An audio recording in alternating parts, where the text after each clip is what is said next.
What's up, y'all? You know what time it is? It's about to be that time.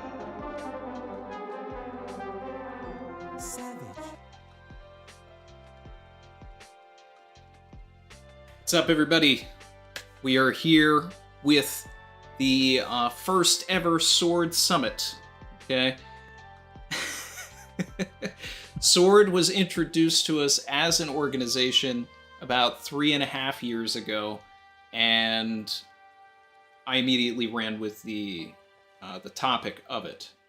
It took 3.5 years to get any sort of an explanation of what is going on, so I decided it was the right time to get things situated, to invite some people for a conversation.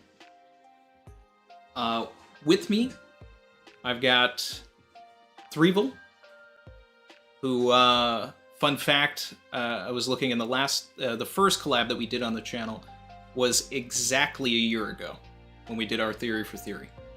So it's funny. Wow. Yeah. What timing? Yeah. I think maybe it was like, I think maybe yesterday it was the day. I think that's what it was. But either way, I wanted to invite you, man, because you were a huge supporter of the theory way back before you even had a channel. With this new stuff, I wanted to work out some new ideas with you. We did also invite Mugiwara MattB, who we're still waiting for to see if he's coming. I invited him because he came to his own conclusions independent of the sword theory or anything that lined up very much with my own thinking. So I wanted to talk with him. We'll see if he pops in a little bit later. We invited some other people. We'll see if they show up.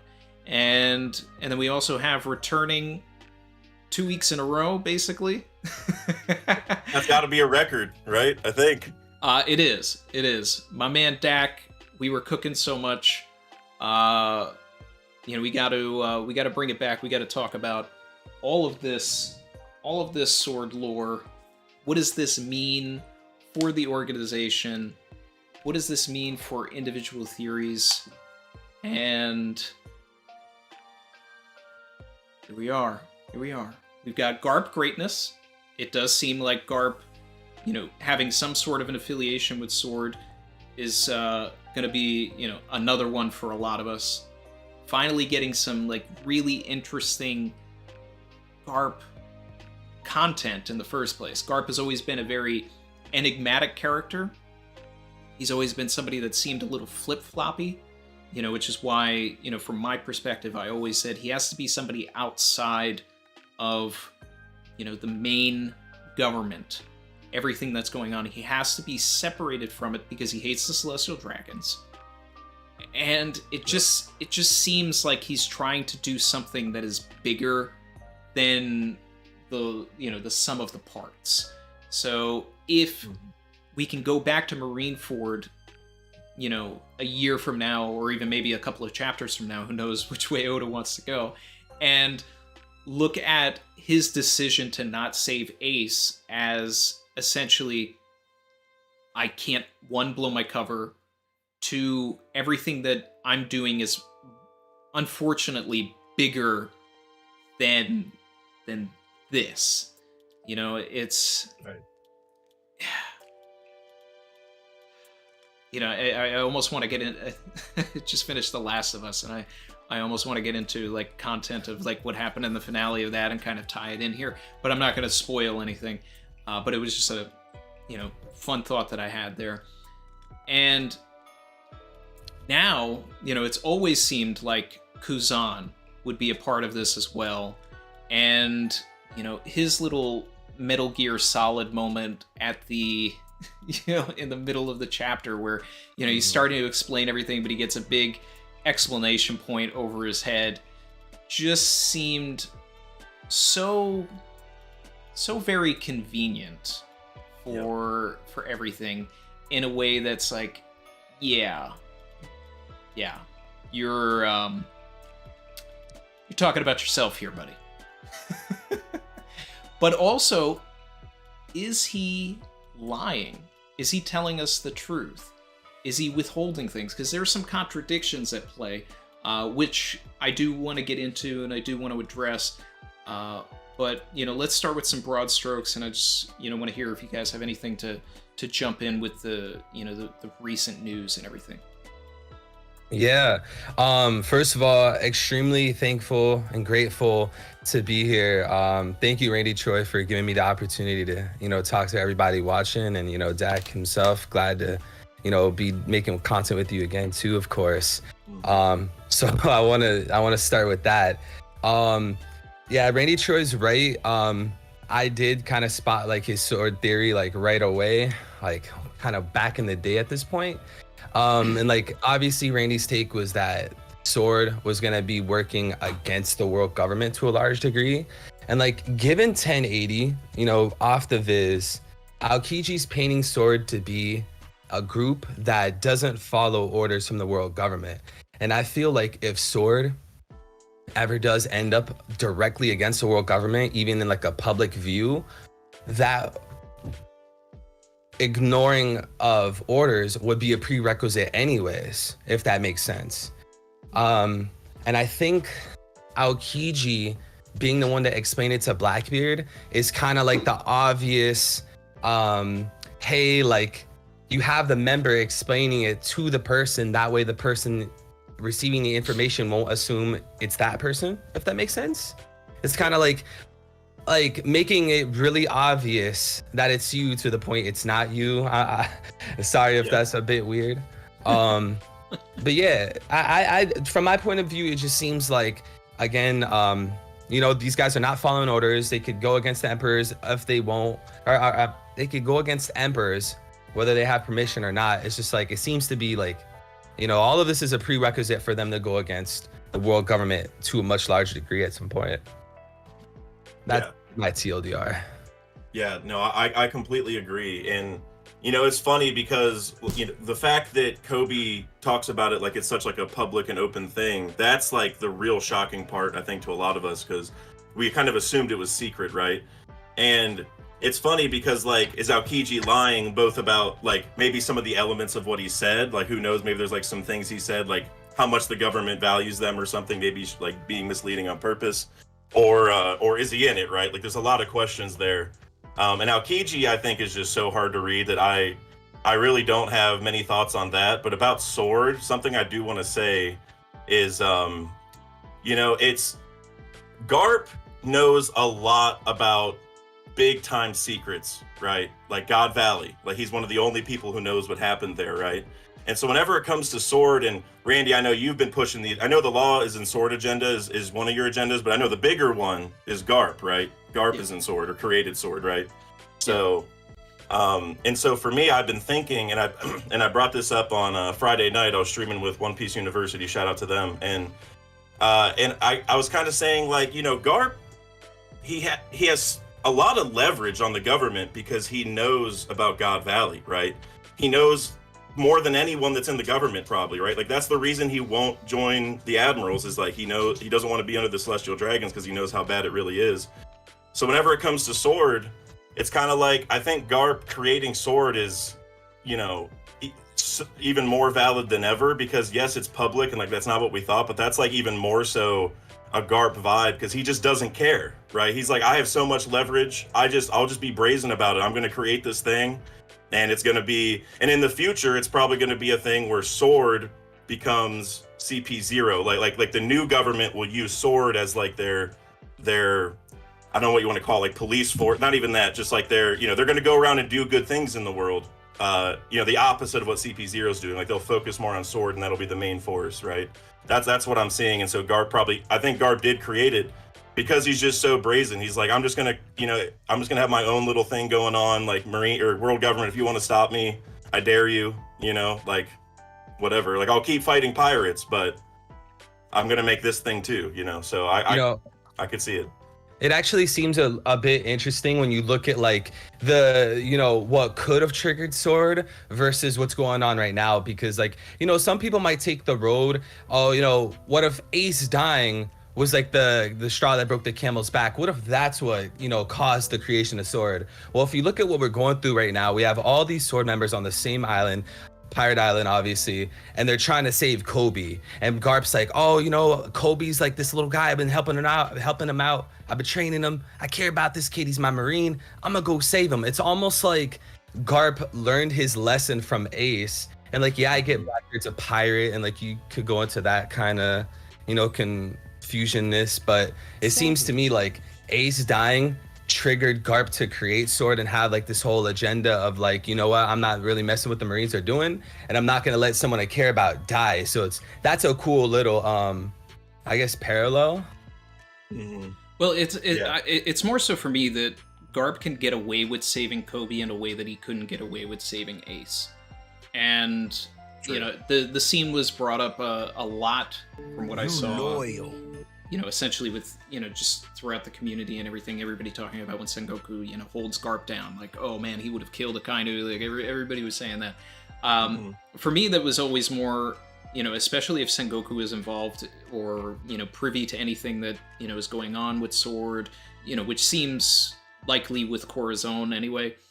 That scene was very much, don't mess this up. Don't mess up what we're working towards.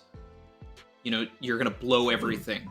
You already lost the kid. Like, don't you know, don't mess up the whole war here.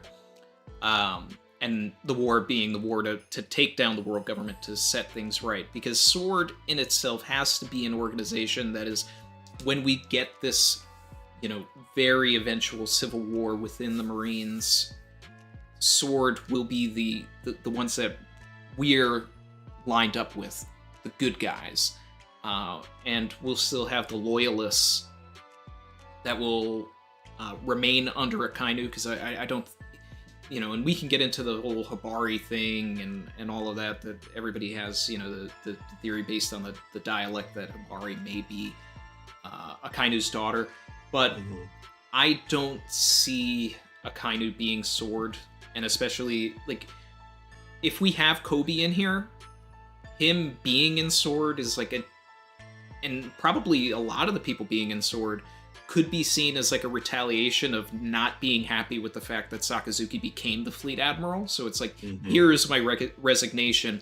I don't want to be under this guy at all. So I'm going to kind of like do my own thing. And it's almost the same way that Garp felt about being under the admirals. Maybe that's how they feel about him. Alternatively, if Garp isn't the leader of Sword, I feel, you know, I feel like there's an opportunity to discuss a world where he's in his own bracket because of God Valley. Yep. A situation where Garp is basically the inspiration for Sword. So what we would have had is a situation where maybe Kuzan is actually the leader or the creator because of his admiration for Garp. So Garp being able to step outside of everything, maybe there was an envy there, and, you know, birth from that, and that desire to be like Garp. Maybe we get something like that, or it's all the same thing. It's just people saw what Garp had and was just like, hey, I want to do that too. And then we get Sword. The concept of it being known is still kind of wild to me. Because you still have contradictions, and you have things where you can go back to, let's say, the archipelago, where Sword had to have been, you know, still a thing. And you have Kizaru actively fighting Drake, a Sword member.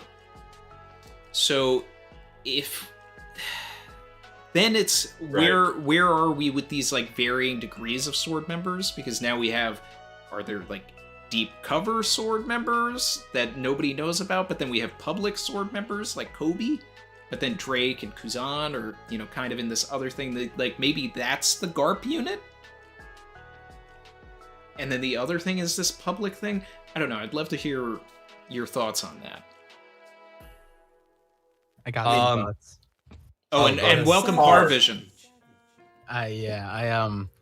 You know, I wanted to hear what you guys had to say. 'Cause I thought, you know, I feel like my ideas are kind of like throwing a wrench into everything, but I feel so differently about Garp being in Sword. Like I feel like he's not in Sword just because of what Sword, like, to be a Sword member, you have to be like covert, right? Like when you think about Garp at Water 7, he blurted out that the world's worst criminal, like he had relations with Dragon, which is probably like like even in the moment he's like, oh wait, I shouldn't have said that, right? I feel like when I think about Koby and Drake's conversation off of Wano, they're like super undercover. I just can't picture Garp ever being in that situation. And I like what Randy was saying, was like Garp being the inspiration for it, or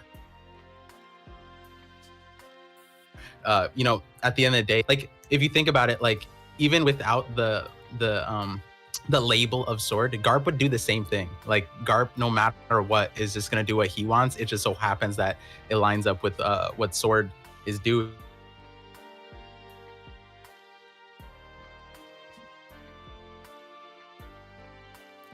Par, you're cutting in and out, man. Well, if Par comes back, he can definitely take over. But one thing I want to respond to real quick is what Par's saying. Like that whole thing where Sword was revealed to be public. That's like where the flips, or the switch flipped for me, where I was like, oh, Garp being tied to Sword is, to me, a higher chance now because it's public, because it's not something. Because Garp wouldn't be a secret guy. Like Par's right about that, and that's why it being public, I'm like, okay, Garp. Like it's a legitimate chance now. And like the secret stuff with Koby, like with Drake, obviously he just can't have anyone hear him because he's on Wano, you know what I mean? And then for Koby, yeah, it's weird. Like is it just that because it's high level information, Koby didn't want lower level Marines hearing it, or is it that Sword stuff, because he's in Sword, he's like, it's a whole separate operation, and he just like it is a weird thing. I wonder like what that whole thing is. And like you said, Randy, Kizaru fought Drake at Sabaody, so that's like, and he even made a weird comment about like his allegiance, or I forget what it was. I was rereading it the other day, some weird thing. So yeah. that's one of my issues, and that's like one of the reasons why I really wanted to, you know, have this summit in the first place, is to kind of like talk out these contradictions. And it just, Kuzan's explanation of it, you know, and and it just sounds like I'm saying it doesn't fit with my headcanon, but like it doesn't fit with my headcanon, and it doesn't fit with the canon. The Koby and Drake conversation being covert, Koby making sure that nobody else is hearing this. Kizaru hitting Drake, like every other thing that we have seen implied that this was something super secret. And meanwhile, Kuzan's just like, nah, everybody knows about Sword. Yeah, you're not going to be able to get this guy, which seems like a play. Like, I'm in Sword, and I want to protect this guy because he's basically, like, he's my mentor's new protege. Because as far as the hierarchy goes, Kuzan was Garp's original protege. As far as everything that we can go back and we can look at all of the scenes with Garp and Kuzan. We found out about Garp. Even though he was in the cover story, we found out about him from Kuzan. He's the first person to mention Luffy's grandfather by name. Not even, you know, just by title. Like, right. I owe your grandfather, etc., etc. We see him at the end of Ennie's lobby just chilling on, you know, when we return to Water 7. Chilling on Garp's warship. Not getting involved either. Like, he could have easily just, you know, like, when they could have bursted in the air. We know that Kuzan could have just frozen the water and had it caught up and just, like, caught it midair. And Garp also, until he got orders, wasn't even trying to catch them. So there's a special relationship between the two of them. Chapter 0, you have him saying, hey, you know, it's so cool that you defy the government. I'd love to be just like you. Not in those words, but that's the implication. So, to me, Garp likely trained Kuzan, and then, you know, was kind of cultivating him in a way to like take the mantle from him. And then Koby came into the picture, and now it's like the story is setting everything up for probably Garp to die and Kuzan to die, for Koby to inherit both of their wills. Savage. You know, there's probably a potential for both, you know, both instances to happen. And, you know, Koby reframes the Marines.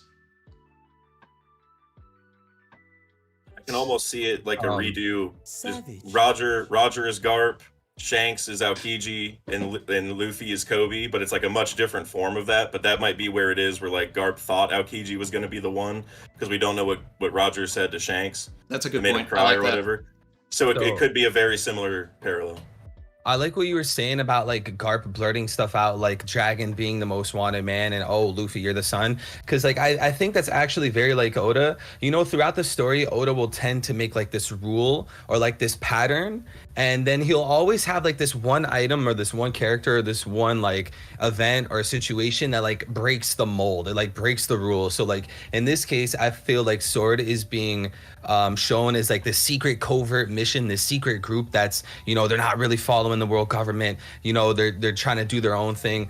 And then you have someone like Garp, this guy that's blurting stuff out, being the leader, being the member. I think like that would be an intentional contrast that Oda would put purposely in place for Garp and the other rest of the members. Yeah, it could be cool. I'm back, then, by the way. Yo, welcome back, bro. And one more thing I'm gonna throw in, and then you guys could take the mic.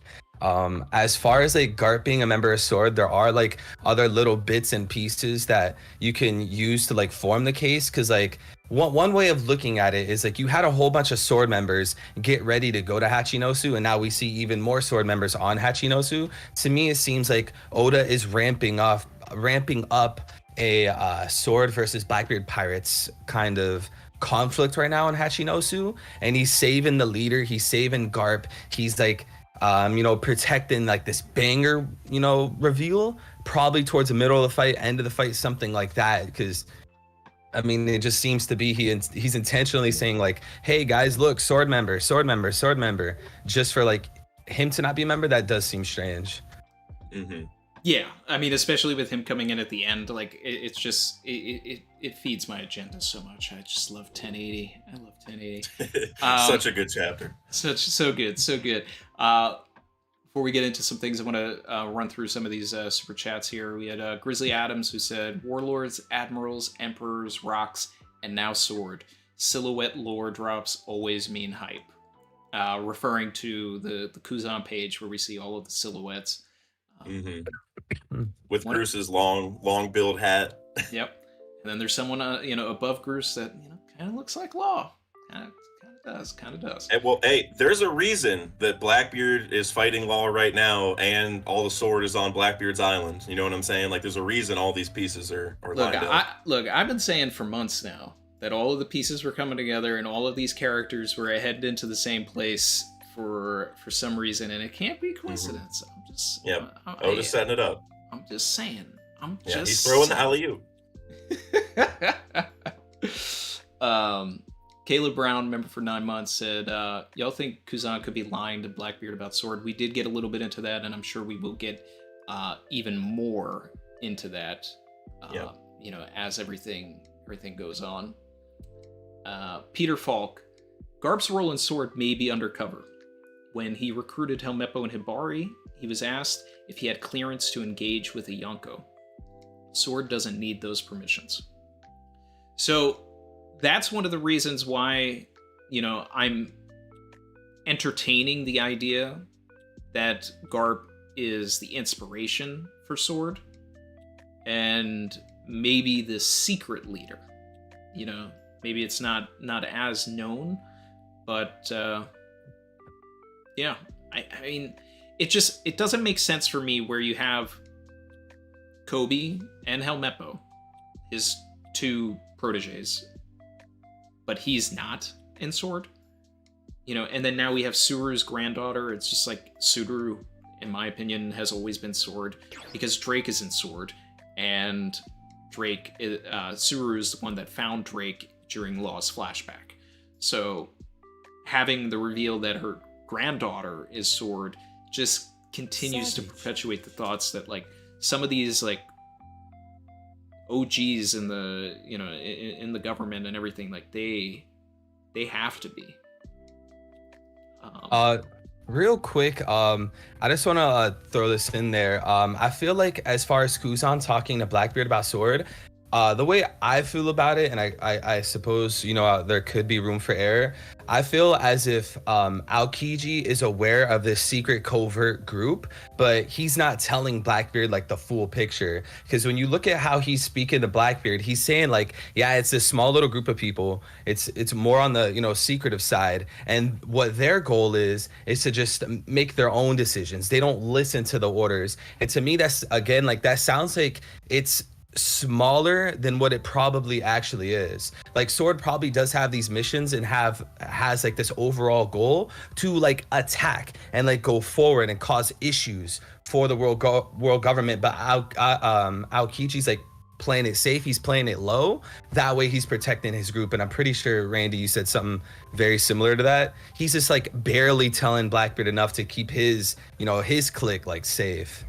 Yeah, exactly. I mean, it's a situation where he basically told Smoker, like, "Hey, it's still me. I'm still here." So it's when it comes down to everything, Kuzan's gonna protect Koby because it is still him, even though he's looking outside the the lines of everything, and you see things clearer when you step outside, which is where he tells Smoker that. And there's an opportunity in the story now, which we can get into now or eventually, with Smoker not being Sword, but maybe being Sword now. Like maybe by way of that conversation that he has with Kuzan at the end of Punk Hazard, that he kind of looks into that. I think it would be good character development for him, after, denouncing the Marines so many times, to be a part of this organization that tenders its resignation, so he can kind of move the way he wants to move. It's almost like he's wanted to be Sword this whole time, and it's just like, why don't you just do it, man? Like everything about what they're doing, like, is just, it just exudes you. But you can tell he's already doing it. Shout out to the boy Brago for coming in. He's deafened right now. Yeah. But classic Brago. Yeah, I'll wait until he joins and then I'll give him a proper introduction. Yeah, he's here now. Let's see. Mr. Bushido 56. What if there are two swords, one good, the other extreme? I think it's more, I think they're both good. I think it's just one's probably more secretive than the other. Kenneth Adams didn't say anything, but super chatted. Appreciate you. Flandemon 91. Garp inspired sword advises, but who runs it? They think Suru runs it. First revealed Drake backstory with the Opiopi no Mi, and this new reveal that her granddaughter Peacock with the Whip no Mi. That's interesting. I mean, I've always felt that Suru is Sword, but that would be a big gas for Suru if that ended up being the case. I feel like she needs it a little bit. I mean, I love Suru, but like, Oda's gonna find some way to hype her up, and that would be, way, I feel like. I mean, her best contribution to the story is her conversation with Doflamingo, Yeah. Or maybe with Fujitora, but Fujitora was the reason it looked cool, but she was used for it when, like, with the die, like, not being rolled to attack Luffy or whatever. Yeah. Let's see. Mr. Bushido 56 thinks that Kuzan's actually in the Revolutionary Army, and that Smoker and Drake are leaving the Marines. Smoker will become a pirate, hunt corrupt Marines who abuse their power. I don't think Smoker will ever become a pirate. I have a video on this, but I think that he will align himself with Luffy. Like, he will get to a point where, especially if he shows up on Egghead, like I'm theorizing, that he will have a situation where he finally has to make a choice between the Marines and Luffy, because there's actually going to be other Marines involved. You know, it's not like in Punk Hazard where it was like almost the easy choice and nobody sees it. We have Vegapunk, who helped save a bunch of kids, and Smoker has a soft spot for kids. His introduction with the little girl with the ice cream, him, you know, going off to save the 100 kids from Punk Hazard. And if he finds out that they're trying to kill Vegapunk, this dude who's helping a bunch of kids, he's going to say why, and he's going to be part of the Protect Vegapunk team. So I'm hoping that Smoker's on Egghead, because it's way better for his character, even though Tashigi is here on Hachinosu.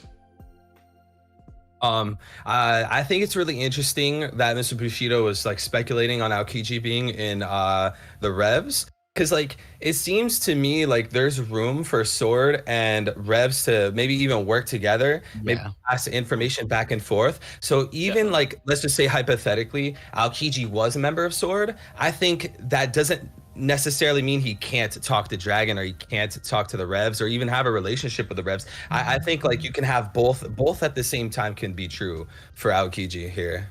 Yeah, no, I think especially because when we were introduced to Garp, like in the manga, he was just like, wait, Dragon said he was gonna, you know, see you at Logtown, Luffy. And I'm like, wait, hold on. How is a prominent hero of the Navy, Vice Admiral, getting in contact with the world's criminal, right? Or the world's, worst criminal. Just having casual conversations with his son. Yeah, and it's so like there has to be a pipeline. There has to be a communication thing. Is Garp doing it directly? Well, he's not covert, right? Imagine that there's some kind of connection somewhere. Regardless, like if these characters are in Sword or are in the Revs, I think you know, them being connected makes a lot of sense. But here's something that I want to hear you guys your responses to. It was that, you know, like I'm not on the boat. I know Akainu has the tattoo of the sword and stuff, and that's led people to think that he's in Sword. But I was kind of thinking about it like this. He's not in Sword. The Punk Hazard situation between Akainu and Kizaru. As you know, in 1080, we know that Aokiji has knowledge about Sword, but also what Randy Troy said in chapter 509, Kizaru alluded to knowing that like Drake was in Sword or some kind of like recon for some special thing. So it would make sense that the admirals know about Sword, which as a fleet admiral, especially now, Akainu would know too. But I'm almost thinking like, if you knew as an admiral, could it be a situation where at Punk Hazard, right? Given that Punk Hazard is after the Marineford, where it ended seeing Blackbeard take Whitebeard's fruit, cause all this chaos. The Gorosei know that he's one of the biggest threats. Wouldn't it make sense that like they created a giant like image of what happened at Punk Hazard, and that creating the perfect cover for Aokiji to enter in Sword? So Akainu and Aokiji, they might have fought, but it was an understood agreement between the two that Aokiji joined Blackbeard. He needed the like, you know, you're not going to just believe an ex-admiral is joining your crew for no reason. But hey, if a very public fight against the other admiral that even Jinbei was saying like, oh, this was such a big deal, this is so bad, like he was gravely hurt, that's like the perfect cover. I wouldn't doubt that story, especially if Aokiji shows up with a lost leg, right? Like that's not something you generally like can make up. But if because of Marineford, Blackbeard being the threat he was, even to the Gorosei level, I would imagine it could make sense that Akainu knows that Aokiji is like after the fact, the whole thing was structured so that he could enter Blackbeard's territory, like his realm, his orbit, so to say, so that they could counter him more properly as like fleet admiral and such. Like I was kind of interested on that perspective. It's not that Akainu is in Sword, and Aokiji probably would be in Sword in that light. Like that would just make so much sense to me. So a big part of the, you know, the original Sword theory that I made tied Sword to the Revolutionary Army, because I've always felt that, and you know, this is another reason why I had Garp at the top of it, was Dragon is so gung-ho about taking down the Celestial Dragons and like changing the world and everything like that for the better. So we have Garp, who separated himself from the Celestial Dragons it's a lot of Dragon's behavior has to be learned in some way and has to be tied to Garp in another way. So to find out that Sword's mission, or even just Garp's mission, Kuzan's mission, everything lines up with what Dragon wants to do, is not a reach for me. I don't think they need to be the Revolutionary Army, but I think that they're affiliated no matter what, because there's, like you're saying, there's obviously a pipeline between Garp and Dragon. They're having conversations. He's talking to his son, and whatever plan Dragon has, it would not surprise me if Garp was privy to it and was on board. Shout out to Lord Vegeta for joining the channel. Another one. Shout out to Vinland D, aka Ragnar, in the chat. Ragnar was invited because he was one of the, he was actually like, the earliest supporter of the sword theory, so I wanted to talk to him about it, but he's at a hotel today, so doesn't look like he'll be joining us. And let's see. Shout out to Kenneth Adams, who said, Blackbeard's whole plan hinged on Koby. Why didn't Kuzan realize their plan wouldn't work if he was Sword? He would have known Koby was also in it. I think Kuzan may be acting on his own since he's been a part of an organization for so long. So that's interesting. Also, shout out to Lord Vegeta for the 5 gift memberships. Let me see those Garp emojis in the chat. And or even the Kuzans. I added some new emojis for this one. So that's an interesting take. I think that Kuzan's stance is, I'm gonna talk when I need to talk. I'm gonna let this man do what he needs to do. I'm gonna let him fall on his own sword, so to speak, and I'm only gonna pipe in when I need to. I don't think that it necessarily hinges on, Koby completely. I mean, we have this, this situation where Koby is being used in the same way that Blackbeard intended to use Luffy pre-time skip, but ended up with Ace. So there is an opportunity here where we may get a situation where, just like in the pre-time skip, Koby is the Luffy, the decoy, and Blackbeard ends up with somebody else. So it may be like he ends up with Garp instead and tries to use Garp as a bargaining chip, and Garp ends up becoming the ace, the person who's more likely to die in this situation for whatever Blackbeard wants. But Koby, as I've been saying, is, well, not in this stream, but is likely the information tool where Blackbeard, I would love it if Blackbeard got information about the Seraphims, because Blackbeard's whole thing is, he wanted the Mero no Mi, the love fruit, and we already have like some of his crew going to Egghead where the fruit has been recreated. So that logic jump is not far for me. So if Koby had an authority chip and Blackbeard, ends up with that, and we, that crew ends up with S-Snake, or, some sort of variation of the fruit, or even one of the Vegapunks to recreate the fruit, then that's more of a win for having Koby in the story than anything else, because it's even more of a narrative purpose. There's something really interesting regarding everything you just said, basically. It seems like, the Egghead Island arc is going to be a parallel of, like, a few arcs like Sabaody, the O'Hara flashback. Some people would even say Punk Hazard, because it was Vegapunk's island and all those experiments and stuff. But I think there's also room to discuss a Marineford parallel right now, because it seems like Oda's setting up a lot of pieces right now to, complete or even begin that parallel. And one interesting thing is when you think about how Marineford was ramping up, you had Ace searching for Blackbeard, like how Garp is searching for Blackbeard. And if you remember the cover story when Ace was hunting down Blackbeard, Ace was wearing a Marine outfit, and Ace went on to go through Marineford and ended up dying. So it's kind of interesting how it's now Garp who lost Ace, and he's already a Marine, and he's chasing Blackbeard like how Ace was. I think that's definitely a parallel to note, and of course that's what created Marineford in the first place. Among like many other details, I've been like super reserved because I feel like the sword stuff is going to be in the mix of like this new Marineford War 2.0 kind of deal. Yeah, I 100% agree with that. I got one thing I want to say real quick, because I know this is all tied back originally to that super chat, was just Blackbeard having Koby is a completely happenstance thing. Like, Blackbeard didn't plan to take Koby, you know what I mean? Because he went there, because he even said in 956, whatever chapter it was, like, if the government or if the Navy's not going to take it, then I will. So that's like telling you right there, he never planned for Koby to be there. So that's a really important thing here. You know, Randy, anyone who saw the Theory for Theory might know where some of this is going, but, you know, like, Blackbeard was supposed to go to Wano for some reason, according to Shanks, and it could be that he didn't get Boa's fruit because he needed Boa's fruit to go do whatever the plan was, you know, at Wano, right?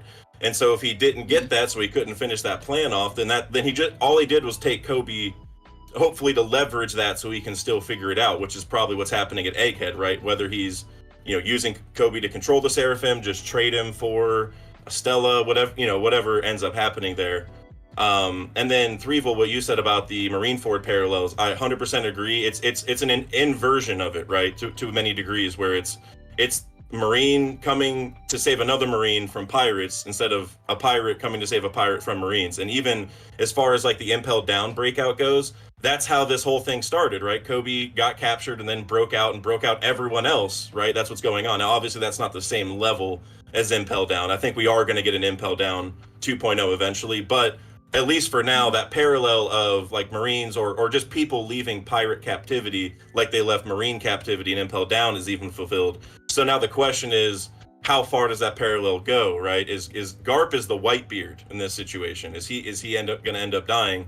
And I think if he doesn't die here right away, he's going to get captured and used as like Ace was and somehow die there. But I would love to see him get captured and then like trade for Koby, everyone gets to leave, and then after the fact, he's like, oh, by the way, I created Sword. And then it's just like, Blackbeard's like, wait, so you're useless too? He's like, yeah, dude, the government hates me. Like, they've wanted to kill me forever because I know too much, but they haven't been able to.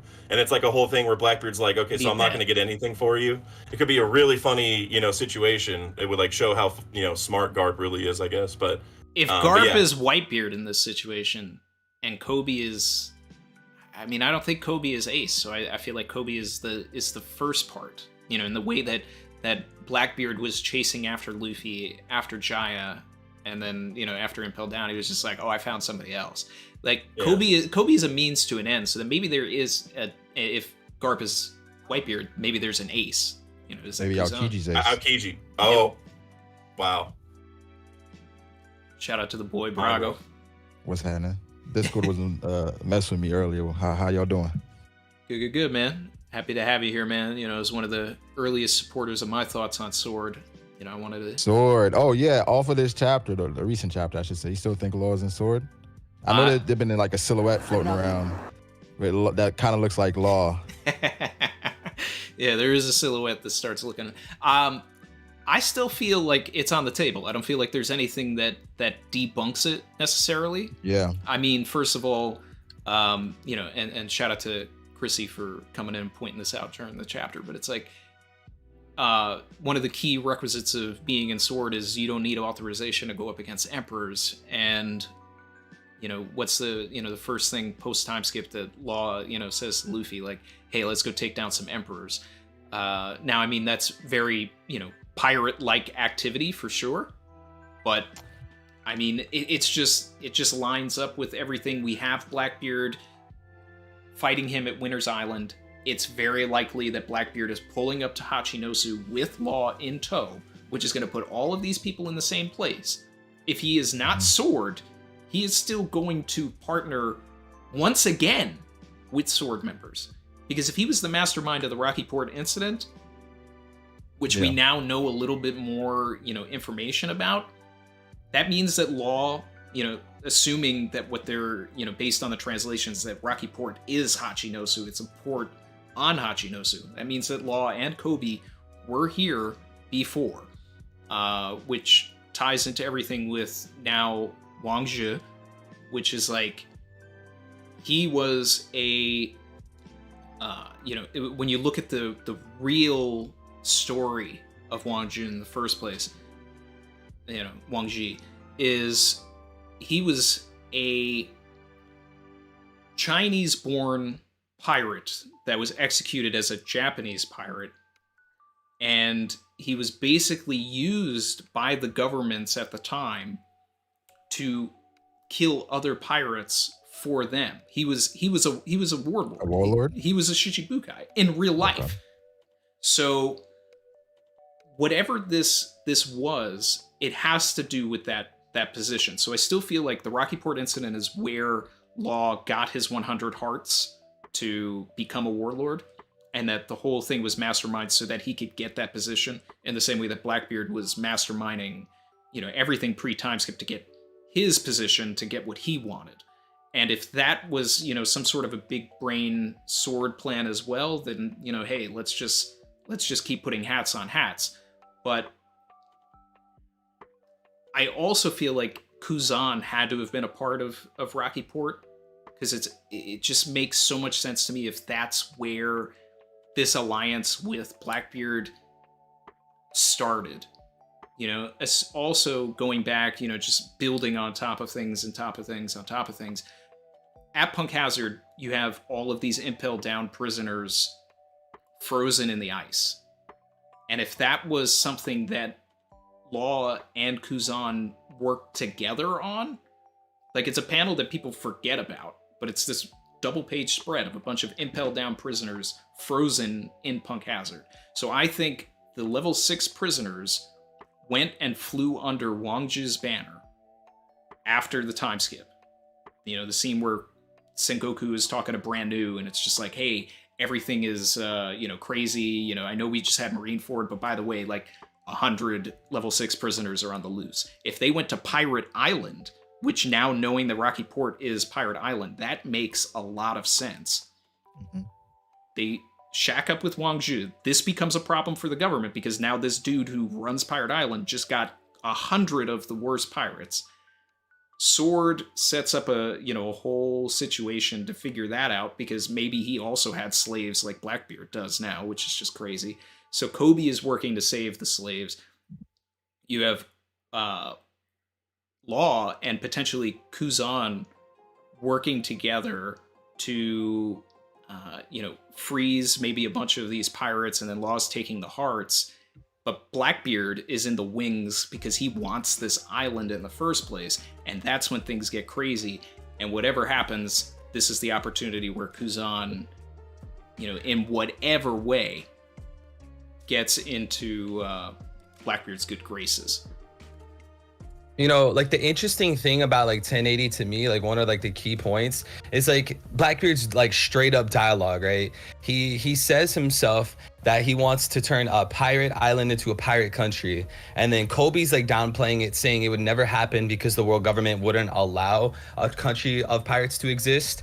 And Blackbeard's immediate response was, stop crushing people's dreams. So, like, if you take that as face value, Blackbeard's dream is to have a pirate country. And when you think about it in the context of Luffy and Roger, it makes complete sense, because Oda has alluded that Pirate King, this status, like, whether you're circumnavigating the globe or going to Laugh Tale, it seems like becoming Pirate King is like a stepping stone to then doing whatever this major dream is. So when you think about Luffy and Blackbeard, everyone's going to tell you these guys are two sides of the same coin.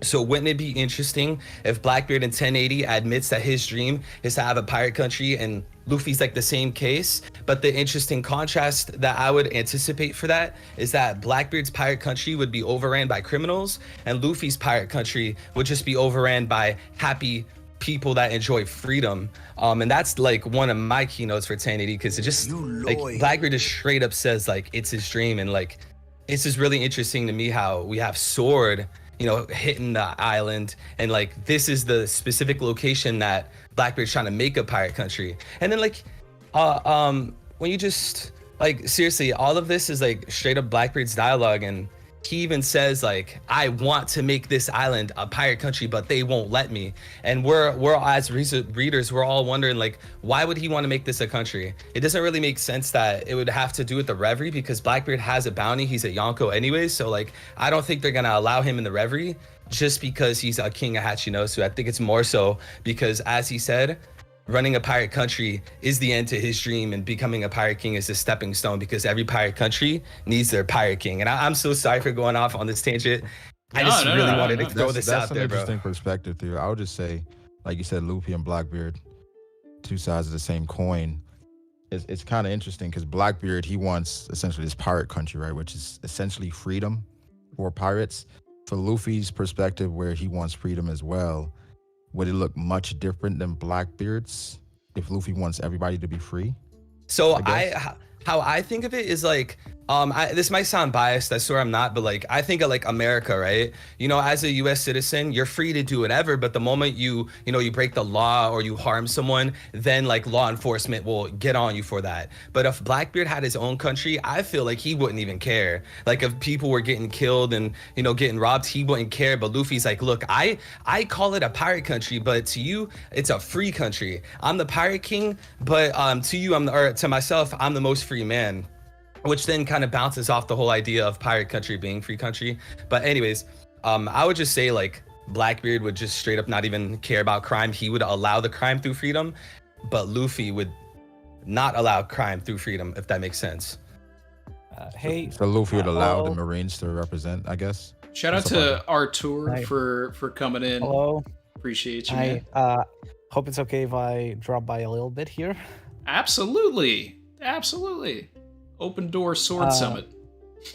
Regarding what Evil just said, actually, the thing that I was thinking about is that I kind of wonder if, Blackbeard's dream is limited just to this, because to me it feels more like a stepping stone than something that is kind of his ultimate end goal.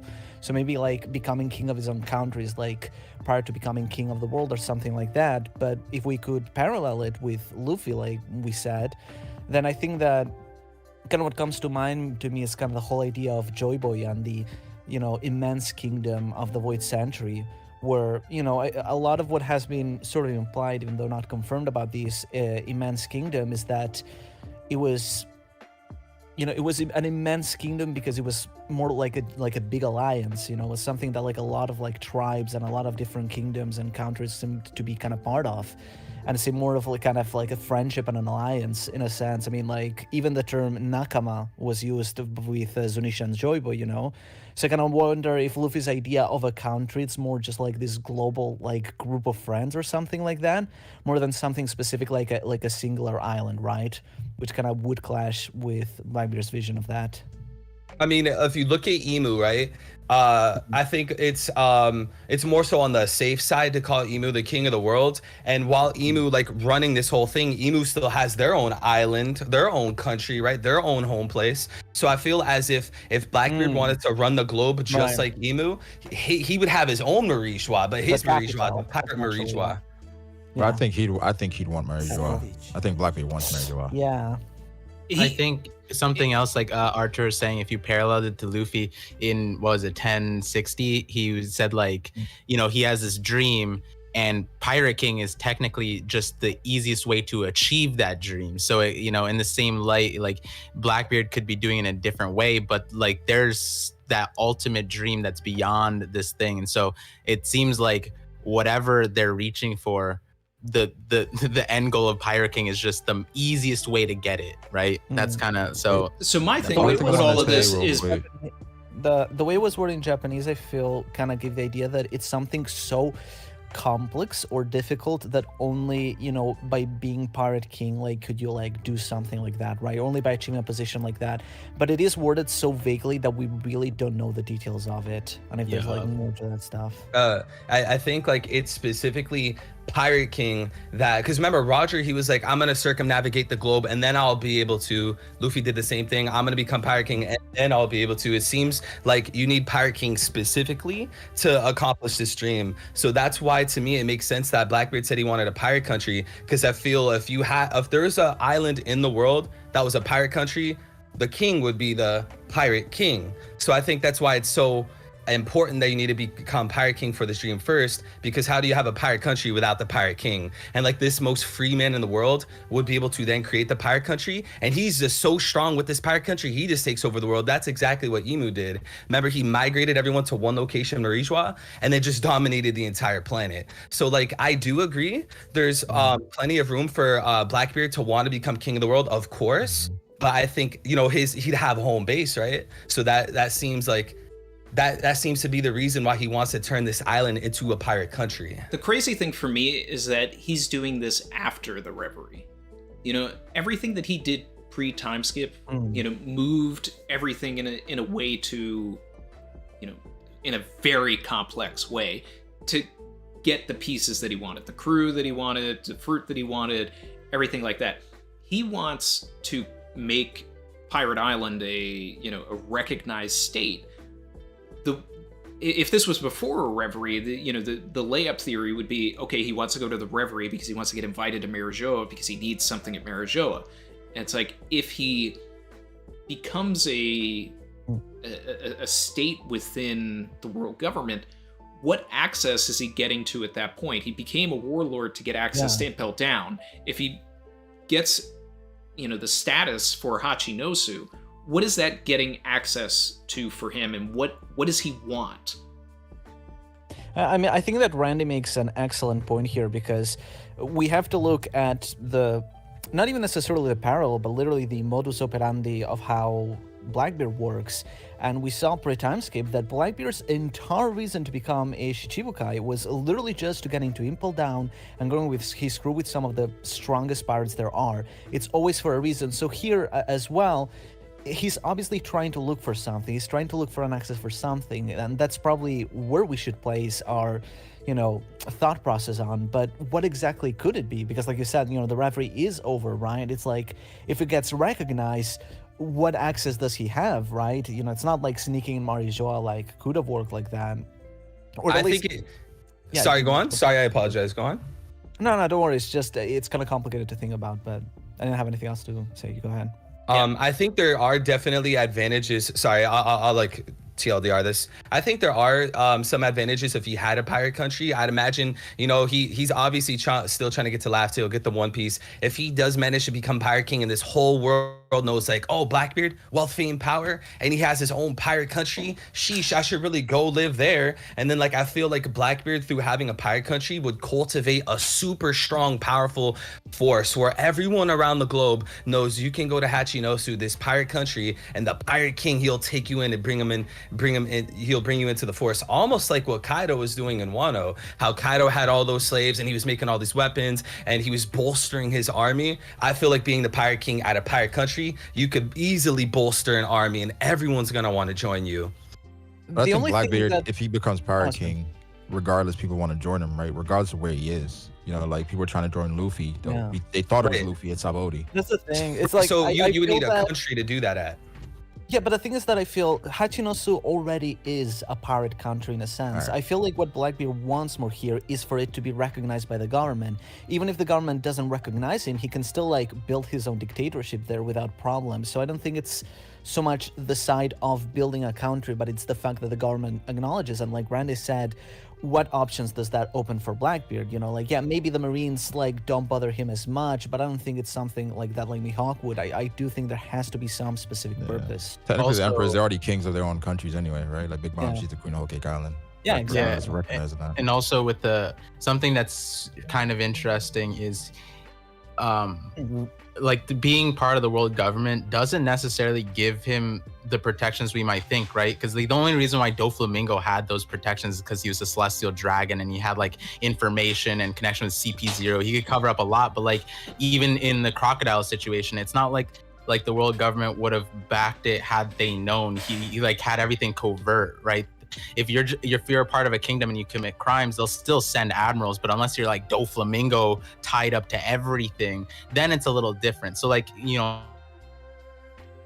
Blackbeard could offset that with power, but I think the Reverie angle is super funny because it's he missed that line and maybe he's long conning it, but I think what Artur is saying, I agree a lot. It's the access, you can't sleep on it, right? It's not like warlords were normally going to Impel Down anyways, right? But he still asked, he's hey, can I, you know what I mean? Like, he still kind of went there with no issue. So I feel like the same thing. It's like, what do kings have access to? They do have access to send the Gorosei and the Celestials messages. We know that from like Nolan's flashback, for example. The king there was able to send a message like, hey, can we go through the Grand Line, right? Like, I think that's ultimately what it is that the people are labeled pirates because you're not affiliated with the world government. So like Wano, if they started sailing, all pirates. But if you are a part of the world government, now you're not technically a pirate. They won't come after you if you're sailing in the Grand Line. That's one form of access. Now he like no marine ships should be coming after him. But like, again, he's a Yonko. I don't know why they would let him do that.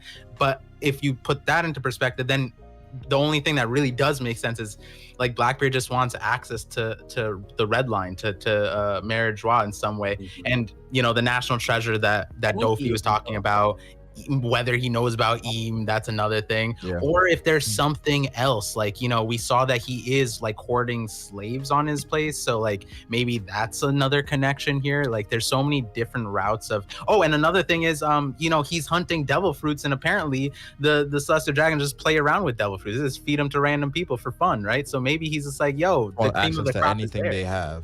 The possibility to get anything that they have. And also like quickly with this recent chapter, it's one of the few chapters recently where something like a bunch of things happen and I don't believe a lot of it.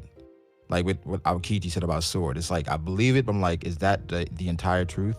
Exactly. Blackbeard and what he was saying, like, is that the entire truth? And with Garp, it feels like he's a part of Sword, but is that the entire truth? You know what I'm saying? So this chapter, I feel like it's a lot of cap in it. Careful, your King of Lightning is showing. Oh, that's what Cole said? I don't know. Let the people say it. I don't know what Cole said, but I didn't believe Aokiji. It's based off of who we know him to be. Yeah, we were talking about it earlier. Seems to be like, I don't believe everything he's saying. Yeah, because the other thing too is it's there. You know, we mentioned it earlier. There's so many contradictions with everything because it's like, all right, if it's a public organization, then why was Kizaru fighting Drake at the archipelago? If everybody knows. In Japanese, it is called like a special secret force.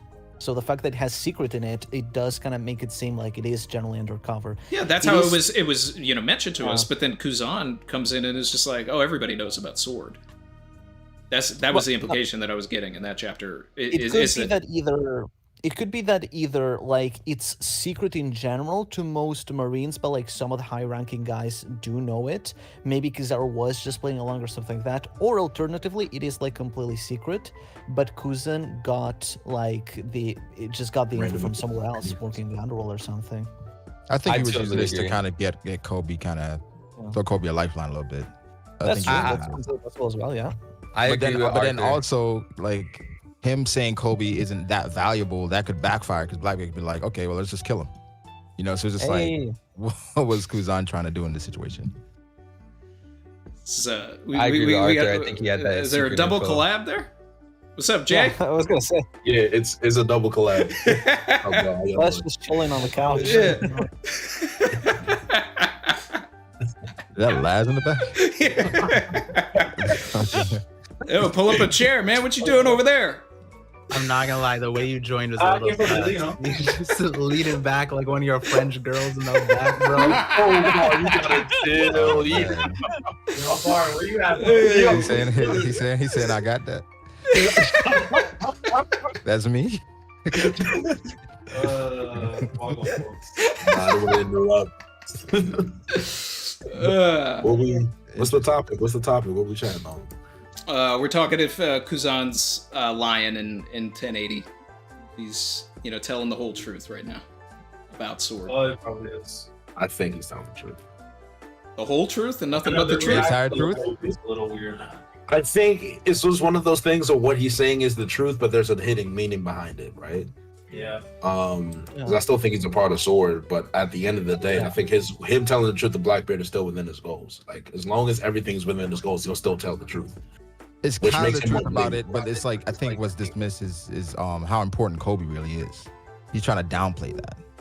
You know what I'm saying? That's what I got from it.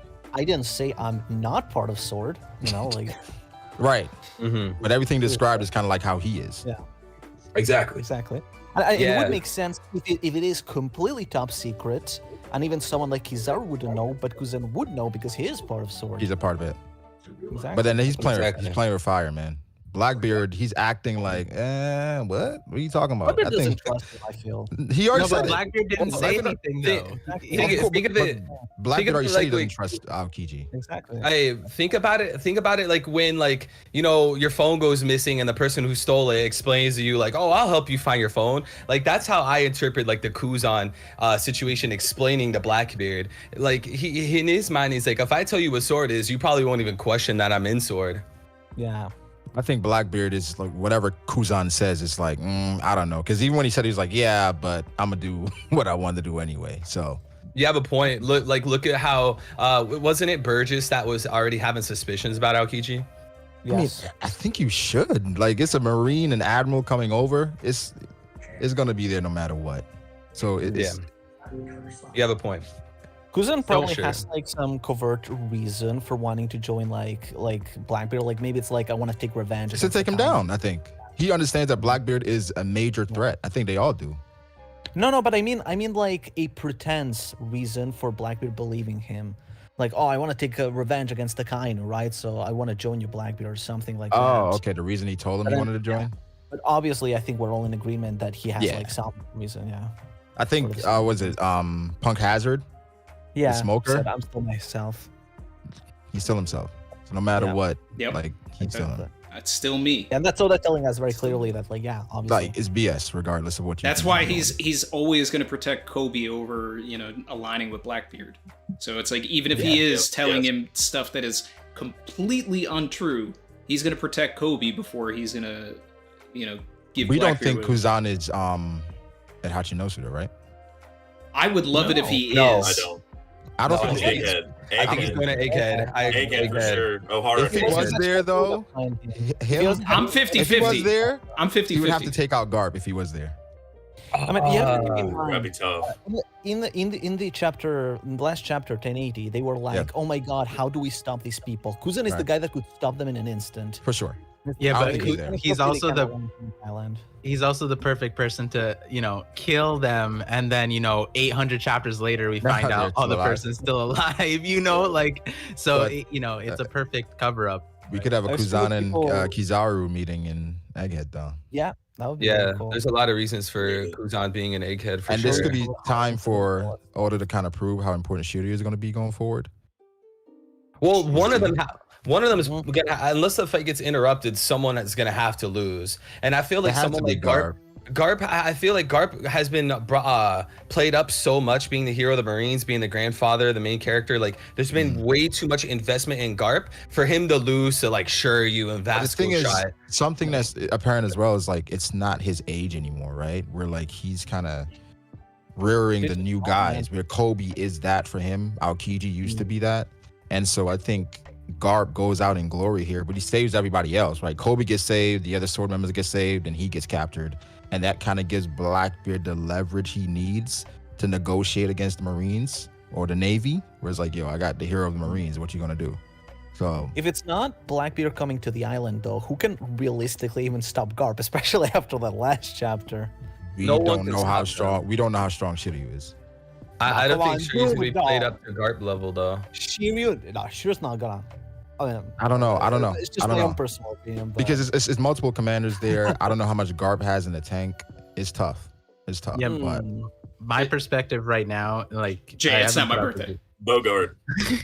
No, not. that I was about to say. Where is Bogart's an Bogart there? interesting one. No. But I think the Blackbeard crew, like one thing that we kind of, especially something that Oda is highlighting more than where the players are, it's what the players have, right? Like Blackbeard's entire crew got their devil fruits shown. And one thing that everybody realizes is like, yo, these are pretty coincidentally perfect fruits. And so I think that, while, it doesn't make sense that Shiryu and his crew is even Garp's level, but if they all had awakened their fruits, which seems like the play, the transition, right? Onigashima, we ended with awakenings, then we learn a little bit more. Kaku and Lucci are awakened, and we're like, oh, that's interesting. And then Vegapunk tells us, and then we see literally the perfect people for their perfect fruits, and it's like, when it comes to Blackbeard, the devil fruit focus, I could see a world where, all of his crew is going to be awakened. And that's not like, even with the crew there, and if they're awakened, I don't even know what that means. So I don't know if that takes down Garp. Well, the ones that are perfect, right? If you have Jesus Burgess, who is the strong dude, and then you give him the strong fruit, you have a giant who has the giant fruit, then it's like, who better to awaken a giant fruit than a giant, right? So it's like, and then the Doc Q has been sick his whole life. He has a sick fruit.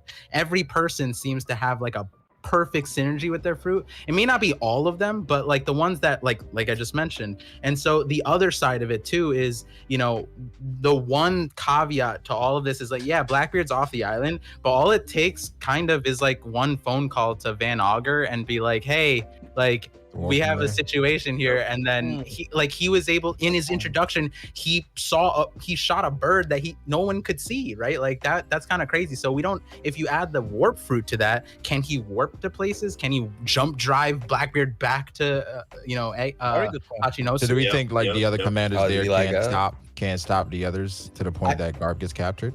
I think it's when I saw the panels, right? Like I was confused where Shiryu was, but the moment I saw Shiryu, once I saw Shiryu, I was like, okay, this can't be like a one-sided slaughter. The way I see it is like, if you were to think about like, if Zoro were with like the latter half of the Straw Hat crew, Zoro is gonna stalemate. Zoro's gonna stall out for the captain, right? Even if it's death. That's kind of how I see it. I see Shiryu and the rest of them being able to stall out for something else to come through. Whether it's Aokiji, whether it's Blackbeard, I think that's if Aokiji or Blackbeard shows up, it's over.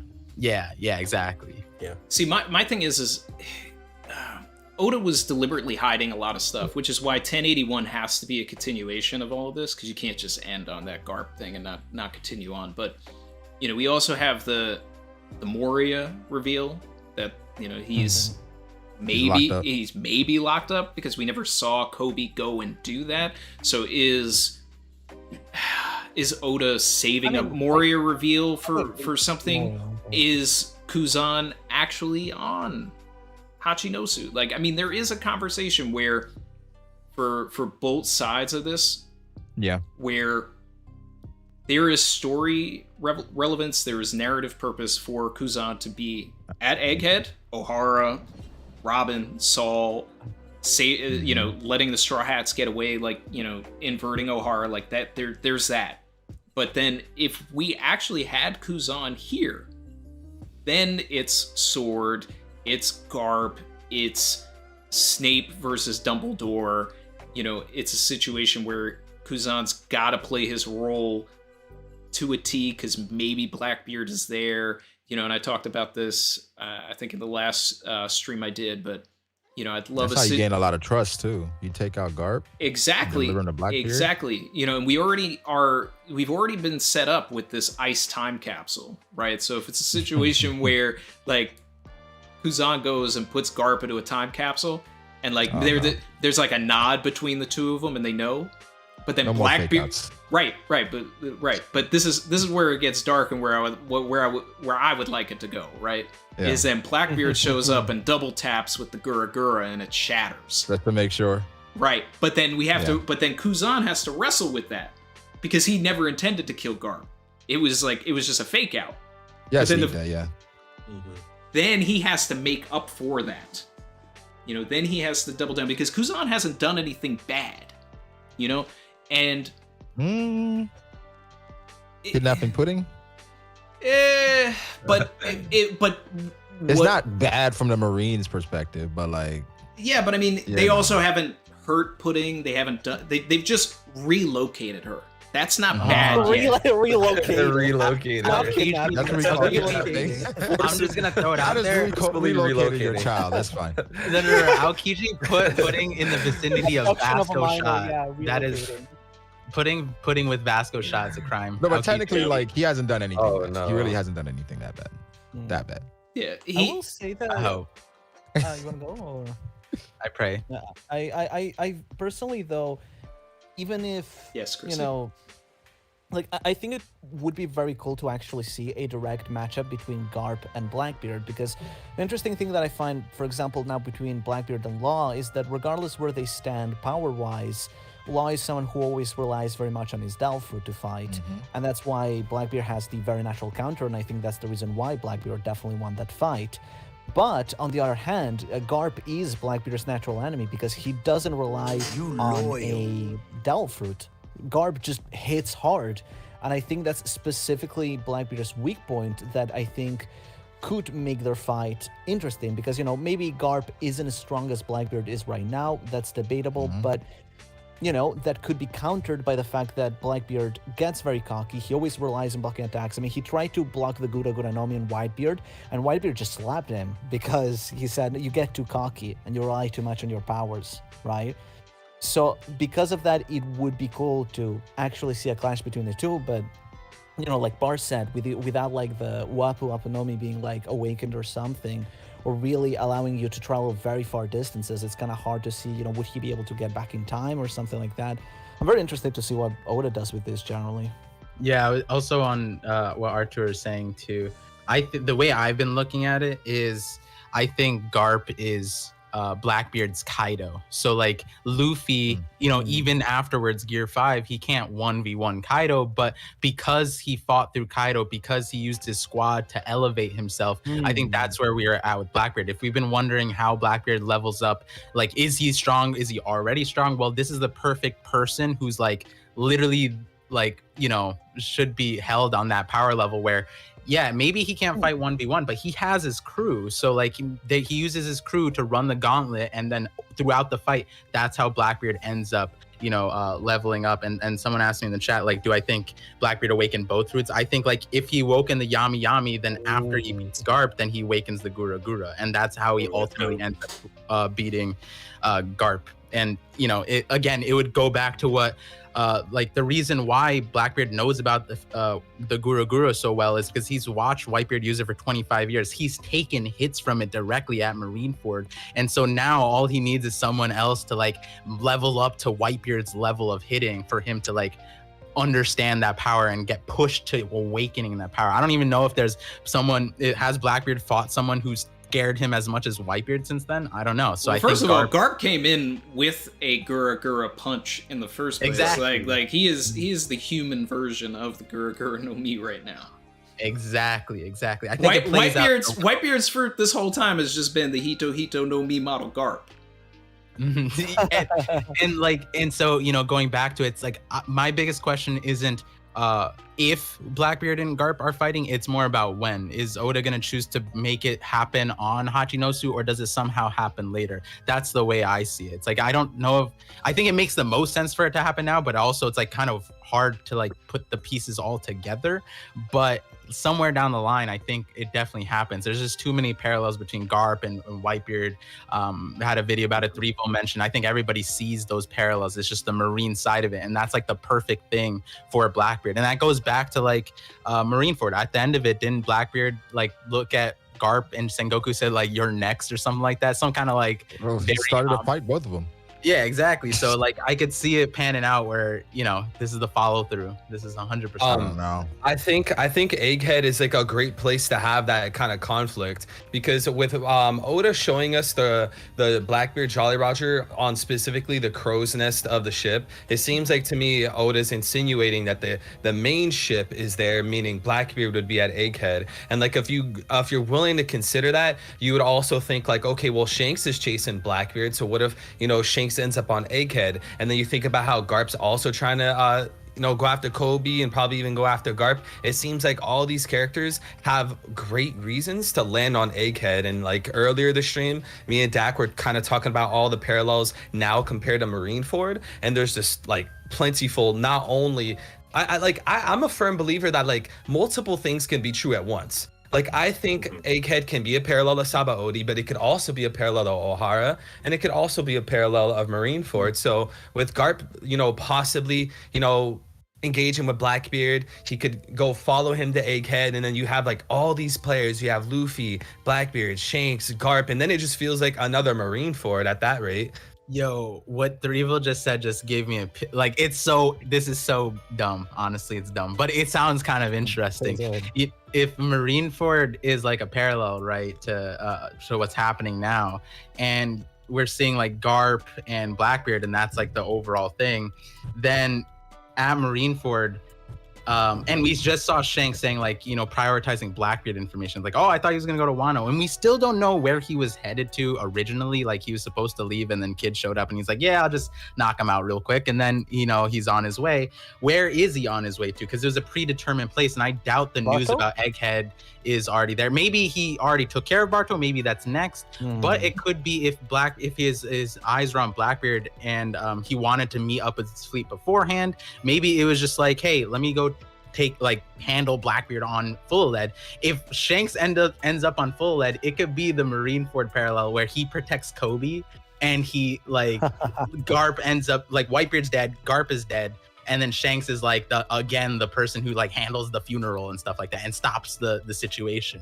That's kind of a weird I didn't even think about that until what you said about Shanks. I love that because and in no way am I trying to steal any shine. All kudos and flowers to you. I had that same thought too, but you just took it to the whole nother level. And I trust me, bro. I see the vision. I see the vision. Ooh, if anyone does, I see it, bro. Shanks pulls up to Egghead and stops Blackbeard. No, Full of lead and stops Blackbeard. Yeah, for the Koby situation. It seems like whether Shanks goes to Hachinosu or Egghead, you could still see parallels regarding Marineford, right? Yeah. I can see either way. Does Shanks and Blackbeard, do they face off then, or does something else happen for them not to face off? Maybe that's a bit hazy though. That would be the time. That's a good time. The reason why it can't be the time because Shanks and Luffy they haven't met yet. Exactly. Yeah, so that's why Full Lead might be the play, because if Blackbeard is going to Egghead, then Shanks misses Blackbeard again, saves Koby instead. It could be the beginning. Garp protects, Garp saves everybody, but he dies for it, and Shanks just prevents them from getting the rest of the sword members. That could be the play there. It could be a part one. It's possible that this ends up getting split in two parts. You see in anime and manga and One Piece all the time, these characters, they start in one location, have a little tussle, move to another location, have a little tussle. So I think there's a possibility that Shanks, Garp, and whoever's having this conflict on Hachinosu, and then one anime reason or another, they're all right, time to relocate this fight and finish it off over here, typical anime stuff. I think they could the fact that Egghead, Elbaf, Winter Island, these islands are so close to each other, I feel is very intentional. All these big names, think about Shanks throughout the story. This man goes across the planet super quick. No one really cares. So I think Oda purposely writes these characters like that. That way he could just pull them out of his back pocket, have all these moving pieces. I think these guys could be on both islands. I would like a Shanks and Garp conversation to see how that would go. Considering what Garp said about Shanks back then with Luffy, I need that. Yeah, that would be very interesting. Yeah, and then also if Shanks saves Garp, ooh, hey daddy, just like Roger. I don't know. There was something. That's actually go on. Sorry. Regarding. Sorry. There was this whole thing regarding Blackbeard and Shanks, where obviously people have speculated since times immemorial when they're gonna fight together, right? But it is something that, seeing the way that Oda has kind of structured this whole kind of triple route, with Luffy, Long Kid, and specifically at each of these three routes, right? Egghead, Elbaf, Wiener, we have Blackbeard, Shanks, and the world government. And I feel that's Oda using this to establish the three main antagonists of the final saga of One Piece, essentially. The government, which is Emu, the Admirals, and the Marines, all that stuff. Blackbeard and Shanks. And a lot of people have kind of wondered, in which order are we going to defeat them, right? Is it going to be first Shanks at maybe Elbaf, then Blackbeard and the government, or some changed around? And I was kind of wondering if in Oda's vision of the Battle Royale, the final saga will be all of these forces converging at the same time. And I'm not sure how logistically that would work, but it's kind of something like in Onigashima, where we had both Kaido and Big Mom. And it's a case where instead of going through each villain one by one, it all results in this big war battle royale, where we have Blackbeard, Shanks, the world government and Emo, and Luffy all kind of clashing in this grand conflict, And I kind of wonder, like I said, it's either, it could be still ordered one by one, like other people said, or it could just be one grand climax where Oda does something insane. I love that. Go on. I was gonna say a funny thing. Like, you don't have to worry about the logistics of it because Oda seems to throw out the logistics here, where it's like Kizaru and Saint J are still on the way, and it's like Blackbeard had time to show up, Luffy had time to show up. Like at this point, a lot of people think the Revs and Crossgill are gonna show up, and it's just like, I mean, all right, Kizaru. So there's good reasons for that. Remember. I don't mean it on Egghead. I mean kind of like going forward. I still think they'll probably go to like Elbaf quickly and something else, but then like maybe they'll converge on Marijua or something. You know? Oh no, yeah, I 100. What I'm saying is like I think Oda prefers to like just make what you're saying happen. Like if it's for the sake of bringing everyone together, then sure, doesn't matter. Space and time don't matter at that point. Like, I mean, remember, Shaka did call Dragon, so there's plenty of reason to say like Dragon or at least some kind of Rev Force would go towards Egghead, and then you have boom there now Revs are in the equation. If this is a battle royale, like, you know, might as well throw Revs in it. They're against the world government anyways, and like I said, that phone call, so you could even throw Dragon in the mix right now. I love Dragon, but the fact that Shaka could call Dragon mid-arc and Dragon shows up before pre-planned Kizaru, the man of light speed, and Saint J Garcia, and their whole point, right? Well, first of all, he's making tea right now. Yeah, he can't use the light speed right now. The incident also said it would take place the next day, so I think that there's plenty of hours, there's plenty of time. Wouldn't Crossgill be interested in Garp's bounty? Oh. I hope so. Crossgill? How does Crossgill get involved in this? Impel Down. Impel Down. Oh, hey, they go get Weevil and Doflamingo? Yes, sir. Like that's why, like, it's so beautiful when you think about like what is Crossgill, warlord, and then like it's like, oh well, Impel Down has even more warlords, like Green Bull's definitely not a warlord. Weevil, I'm tripping. So it seems like there's like again, there's Oda likes to establish these patterns, and it just makes a lot of sense. Go to Impel Down, raid that, make it their base, get another 2 warlords under their belt, maybe even prisoners, start an army. We do need another Impel Down 2.0, but I would I would rather, you know, if we're going to invert it, I would rather it start from the bottom and work its way up rather than going down and working its way back up. So it's, I mean, Marco and Bakin are, you know, going to get involved in some fashion. Doflamingo's he's going to, you know, he's going to get out. Bon Clay is going to get out. These are all players that are going to be part of the final war. I would rather the Grand Fleet is, you know, involved in this. Egghead? No, in whatever Impel Down 2.0 is. Like I would Impel Down. Like if we're gonna do an Impel Down 2.0, I would rather have somebody put in Impel Down that the Grand Fleet decides that they need to go and rescue. But do you see like an Impel Down 2.0 like a thing that just kind of happens off screen, or it'd be off screen like a side quest that's happening? Yeah, because here's my reasoning behind it. I always go back to the end of Dressrosa where we have the narrator, and the narrator's, you know, talking about you know, there's a massive thing that the Grand Fleet is going to be a part of, right? But you know, one of the key moments where we got that type of narration, and we've had it a couple of times, but one of the key moments was the Ace versus Blackbeard at Banara Island. It was something separate that pushed us into the final war. So it's like, I feel like whatever the Grand Fleet has to do, it has to be something that is not in the main story, something that we get outside of it, that doesn't involve the Straw Hats, that pushes us into a, you know, a plot moment.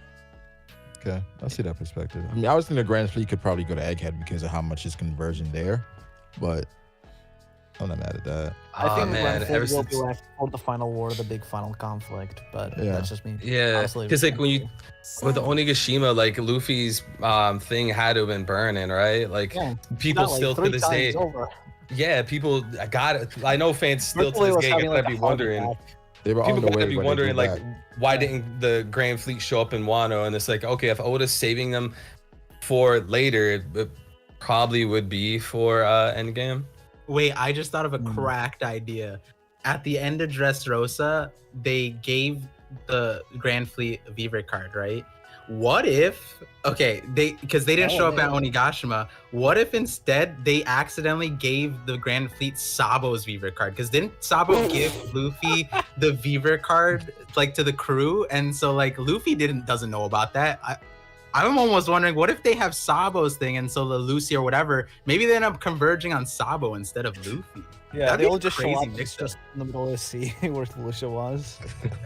Yo, I'm into that because that puts us outside of the main narrative, and it was like when it was on the table that maybe Sabo would be captured or anything like that, could be an Impel Down. That was The part of only my thing initial is- theory with all of it, that they would go and get Sabo. Does Sabo that have a brings it- Viver card? Because Sabo made a Viver card of Luffy that he also gave to the Straw Hats. But it's like, is there like a Viver card of Sabo himself that was mentioned, or? is my yeah, I gotta memory double left? check because I thought that they gave him a Viver card, and like Sabo gave his Viver card to Zoro, I believe, right? Because they No, were all I sleeping thi- in I the think- room. I think that Sabo made a Viver card of Luffy, which then got distributed with the Grand Fleet, and then Oh, and then he tore off a piece yeah. for himself. He didn't. Yeah, Oh, yeah, that's exactly. another dumb thing. Why didn't he give them his Viver card? Okay, yeah. Yeah. That's probably right. I'm gonna go back and check though. should be chapter 974. Sorry, 794, I think. I guess it's revolutionary. You don't want to have I know Viver cards what's floating out there. there. Yeah. Falls into the wrong hands, you end up with someone Yeah. like Burgess at your place. Yeah. You already messed up one time. Right, yeah. Chapter 794, Sabo's adventure. Yeah, just for the record, I was on 795, but I think you're right. Artur. Here, this is Luffy's Viver card I hadn't made. Yeah. I just love that. Well, it would be fun if he got like the wrong nail in and just made a completely wrong Viver card, though. I'm excited for it all to come into play because I want to see what Mm.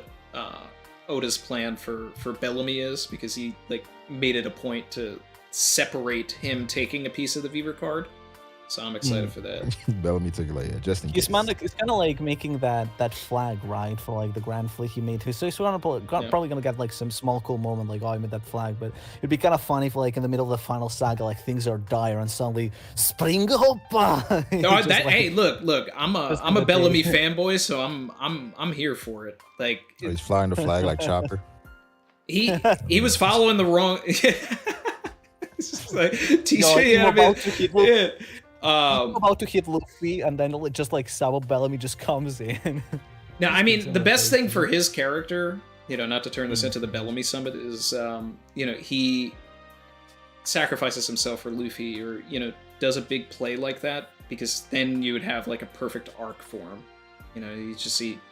He's a douche. Then he starts to come around, realizes he's followed the wrong man. Then he starts following the right man, and what does that do for the story? There's something big planned there. Yeah, I Hey, like kid. Bellamy. Bellamy's What's my up, son. Hidden? What's up, guys? Yo, Hidden I love, Island. I- What's going on, bro? yo, hello, What's hello. up, man? Yeah, Bellamy, low key, one of the hypest Grand Fleet or like honorary Grand Fleet members. So I hope he comes back. I want him to have some sort of redemption arc after what happened in Dressrosa. So I mean, he kind of got redeemed for what he did in Jaya, but like he's still Kinda, kind but of he still went kind of back got a little bit. yeah. He was in So I love, kinda wa- boy. Yeah, man. I want him to have his showing, I want him to do Wait, something. he's having a showing. He's allowing people to chase their dreams. He's making pirate flags for a bunch of pirates. What a wholesome guy. I That's feel like actually a great point, right? Really That's cool actually, plan. I feel like Yeah. Bellamy I is would actually call Bellamy Oda. wholesome. Bellamy is like Oda's viewpoint of like every mangaka in Japan that has to deal with their parents not wanting them to be an artist. So he's just living his life saying, man, you can't follow your dreams, you can't follow your dreams. And then he meets Luffy and he's like, yeah, you know what, I'm gonna go be an artist. And Luffy was just like, yeah, go do that. And Here's then a he makes the Straw Hats Jolly Roger. Right. Here's so a mark on your face to remember it too. So Hidden, what's your thoughts on 1080, your thoughts on Sword? Mm. Yes. How you feeling with everything? I'm feeling a lot of things, man. Garp. First off, Garp's been in my top 5 for a very long time in terms of just One Piece characters, hype factor, all Drop that those stuff. Garp emojis in the chat. I want to see a wall Hell of Garp yeah. emojis. Let me see them. Yeah, get the Garps in there. That's what I'm talking about, man. This dude's such a beast, and I've been waiting for him to actually do something so that I didn't get called a fraud for saying he was a beast. But now we're here, and Garp's actually he's showing up. He's doing some crazy stuff, and people now the next debate comes up. Now it's no longer is Garp able to hold his own at his old age. Now the next debate is Garp part of Sword? That's what I'm seeing it as. Is everything that's happening right now, does this show that Garp is running the show? Is he pretty, because we haven't gotten the title card yet that has given us the definitive answer. I'm sure you guys talked about this before I got here. But yeah, I mean, that's the exciting thing for me, because if Garp is revealed to be part of Sword, then that kind of has like a chain reaction on a bunch of characters. We have like Aokiji then gets called into question even more severely because of what happened back in Long Ring Longland, where he froze Luffy, and it was like, I owe Garp a favor. What's the favor for? What does that all trace back to? I think we're gonna have to learn that if the Sword connection comes in. I mean, I think he trained him, and he showed him the way, to be outside of the Marines, to work outside. Well, he probably did something else to save him, though. My theory for I owe him for something, like that whole thing. I think that goes back to Ohara. Yeah.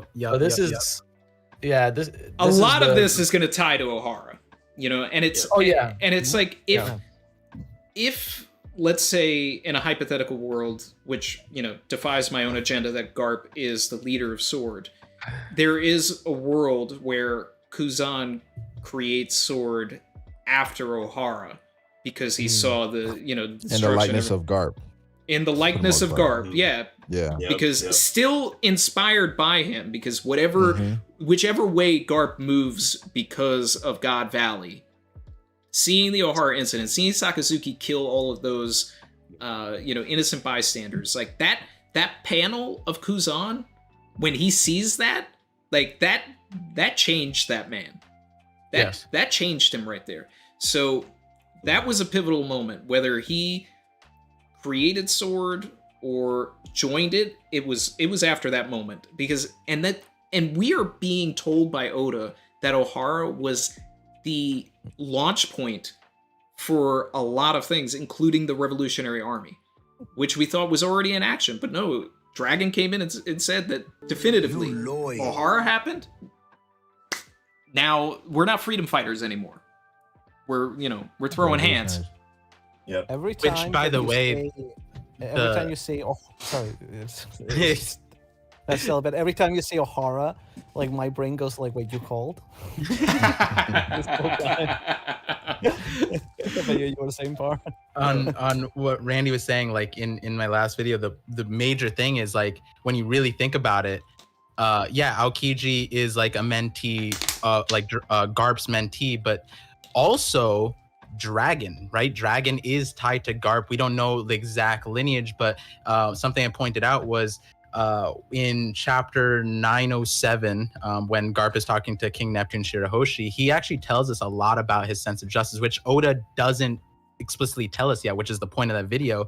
But what Garp says is that as long as no blood is spilt, I call that peace, right? And that could lend itself to why Dragon initially wanted to be a pacifist. That could have been something he got from Garp. But the thing is, it's like the Ohara incident was something that, changed Aokiji, but also changed Dragon. And so that jumping point of like, Garp is the inspiration, but like how he's going about it, right? And we can see how that, the way Garp like handles himself, how conflicted his justice was at Marineford, right? He wasn't able to protect what he truly wanted. He's almost like every single time we see him in the story, he's actually working against the world government and Navy's orders, and he brazenly does it. Like he's laughing at Sengoku, like, like I'm just me, and so that's another interesting point that I love that part, right? And it's why I love that is for me, like, I know I just talked about Ohara being the start of Sword or anything like that, but for me, it's God Valley.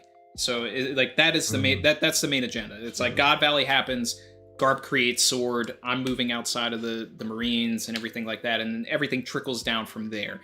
Because, whatever happened there, whatever he learned from Rocks, saving the Celestial Dragons, eventually learning that they're all, bad people and everything like that, and seeing the truth of everything, he separates himself, puts in his resignation, but he knows too much, so they kind of keep it in that. Maybe that's what, the birth of Sword.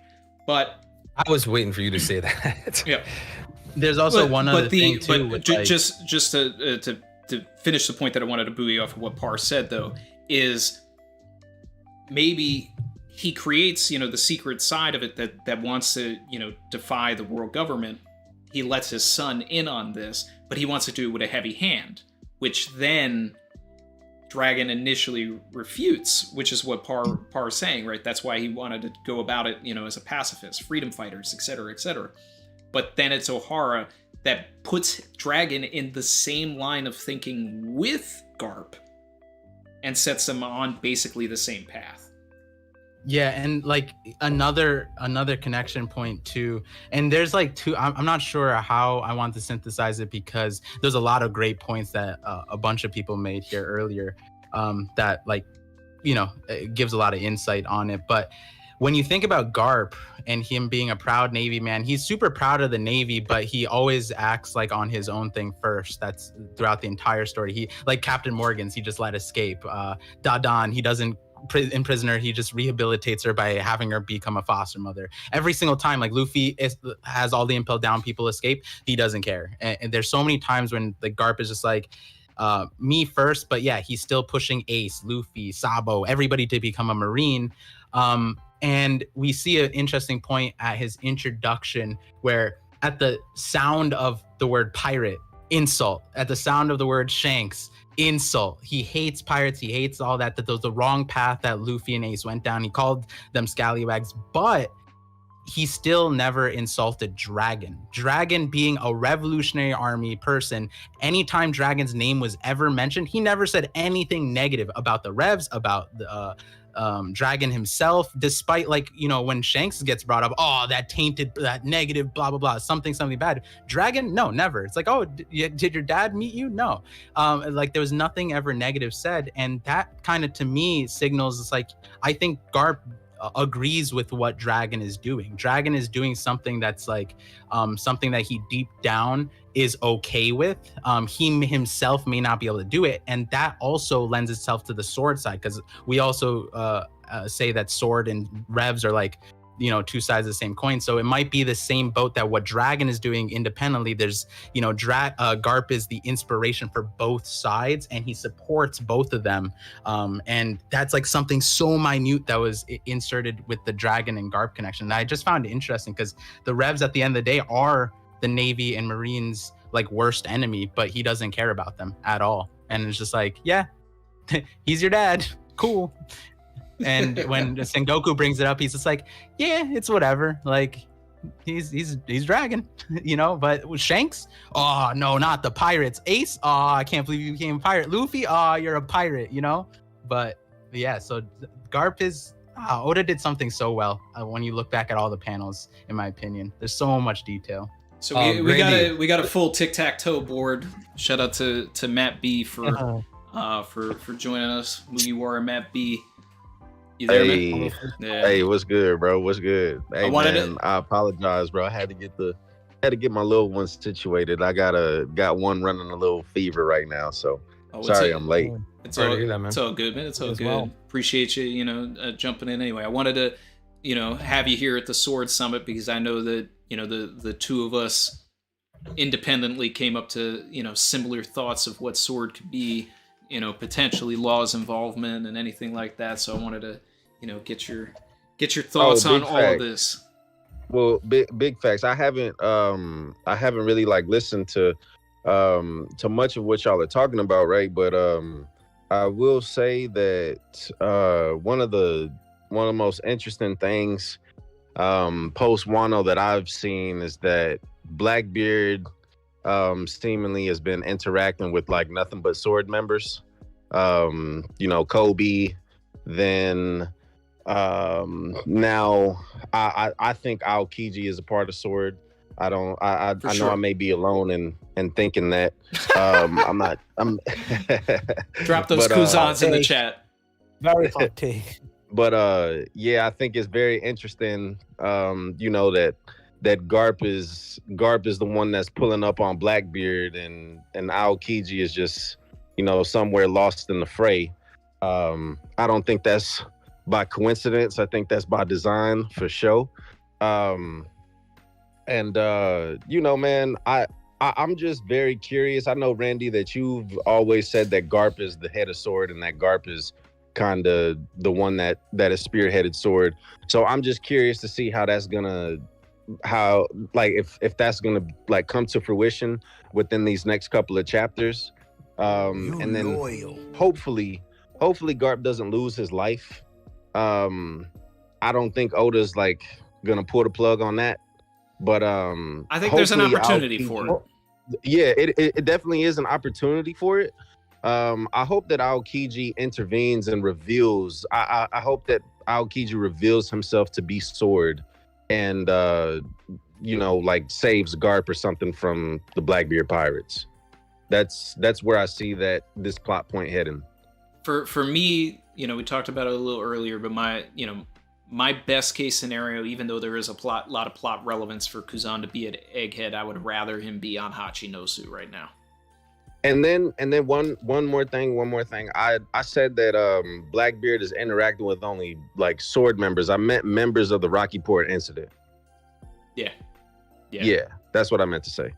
Which everything with Rocky Port ties into Sword, which is which exactly. is why we've got Law on the board. That is something that I'm very interested about when it comes to Rocky Port, because I realized the other day thinking about it, the Rocky Port incident was mentioned over a decade ago in the manga. It's been built up for a long while, and it is kind of something that I feel like, you know, it kind of ties some things in a cool way, but I do want to see, I do feel like it will be more important, especially now knowing that it does seem to be on Hachinosu, and it does kind of like deal with this big incident in Hachinosu. Was it really just this event that kind of happened and explains how Blackbeard got to power, or is there like more to it, you know? Like I said earlier, I think it's got to do with everything with the vacant warlord position during the time skip, and it was going to go to Wang Zhi, because he was the real Wang Zhi was essentially a warlord in real life, working for governments, taking out pirates. But he, you know, we also have the Impel Down prisoners from level 6 that got loose. It's a layup for me that like that's where Law became a warlord. That's where he got those 100 hearts. So the hearts was a different incident, I believe, because that was he brought to Marine headquarters the hearts of several pirates. But well, Rocky Port I thought that was all linked to the Rocky Port incident. The 50. No, there's no confirmation of that. That's just been my headcanon for a long time. Yeah. But the thing is that the hearts were brought to Marine headquarters, which would be separate to Hachinosu. Well, can't you get the hearts in the Rocky Port incident and then take them to Marine headquarters? Right. Okay, yeah, that's possible. That's a connection that could work. It's just for Law to be, you know, involved with two major incidents, but we only know about the Rocky Port. It's just cleaner for the story if like that's the moment. Yeah, no, I agree with you, Sad, because I do think it was kind of like a way for one of the things that kind of propel him to become a Shichibukai, which then kind of like tied in his whole plan with Punk Hazard and Dressrosa later. And sorry, didn't hear if you guys mentioned the point in Punk Hazard. There could be that extra note that Aokiji and Law are connected because like all the frozen prisoners that were there. So like those those are all wearing the Impel Down outfits. So I bring that up all the time, man. People sleep on that panel. There's, you know, all those Impel Down prisoners frozen in the ice of Punk Hazard. Aokiji just so happens to be on his way to Punk Hazard, where Law is, you know. Yeah, that wasn't a coincidence. Aokiji had no business being in Punk Hazard, other than to save Smoker, supposedly. Who he didn't know was going to be there. Right. Who he didn't know was going to be there. Exactly. But who he may have known was the person who had been there for a while. Law. So, exactly. No matter what, Law and Kuzan been working together. I want to throw some in real quick, because earlier, not too long ago, Randy, you said that you think Sword was formed because of God Valley, right? Yeah. If I understood you. Okay. So I was having this thought with a friend, like with God Valley disappearing off the map and never being seen again, like, you know, it just never existing, whatever. It kind of reminds me of the Leloucia incident. And then it also makes me think of Alabasta. And the reason for that is because obviously like God Valley, Leloucia, they're erased, they're wiped. So that's one thing. But like when you think about Alabasta, you had like this dedicated Marine Smoker getting credited for something he didn't do. So I was thinking, okay, what's the chance that like Leloucia, Emu just straight up wrecked and destroyed God Valley, and then Garp was credited for it, and then like that played into the reason of him like, you know what, like they're crediting me when I didn't do anything. This island is just completely eradicated. Maybe Garp doesn't know it was Emu, but he thinks it's the world government, and then that's even more of a reason for him to resent the Celestial Dragons. He might have not even wanted to save the Celestial Dragons. They just threw that in his lap, like what they did with Smoker and Alabasta. See, I love that because there are so many Smoker and Garp parallels that don't get called out enough. You know, it's like they're both people that like took lower positions purposefully. You know, it's like he went back to Loketown to stop pirates from becoming Roger. That's the same vibe as Garp basically saying, I don't want to be an admiral because of these people, but then, you know, he sees the mock execution of Luffy, and then Smoker is legitimately the first person that we see that thinks that after all these people have told Luffy he can't be the Pirate King. That's the first person that he's like, you know what? Maybe this kid can do it. So I'm gonna change my whole directive, and I'm gonna go after this kid. There's a lot to Smoker and Garp's, like, just they're also two sides of the same coin to me. I know that people are very. Sorry, can I just say, I know that people are very divided about whether the next Garp will be Smoker or Koby, but I'm all in on the Koby train, especially after this chapter. And I know there's like a difference in power level and stuff, but I just feel like narratively, Koby having been like Luffy's Garp ever since like chapter 2, ever since the beginning, just works really well. But maybe I'm speaking out of my own bias here. I like it more when I just want to say I wanted to go because I have some stuff to do today, so I don't know. Oh, hey, no, I appreciate you, jumping in even for a little bit, Artur. Yeah. Thanks for stopping by, Thank you so much for having me. Just wanted to drop by for a little bit, but thank you for having me. Have a great stream, boys. For sure, man. Take it easy, man. Have a good rest of your day. Everyone, bye.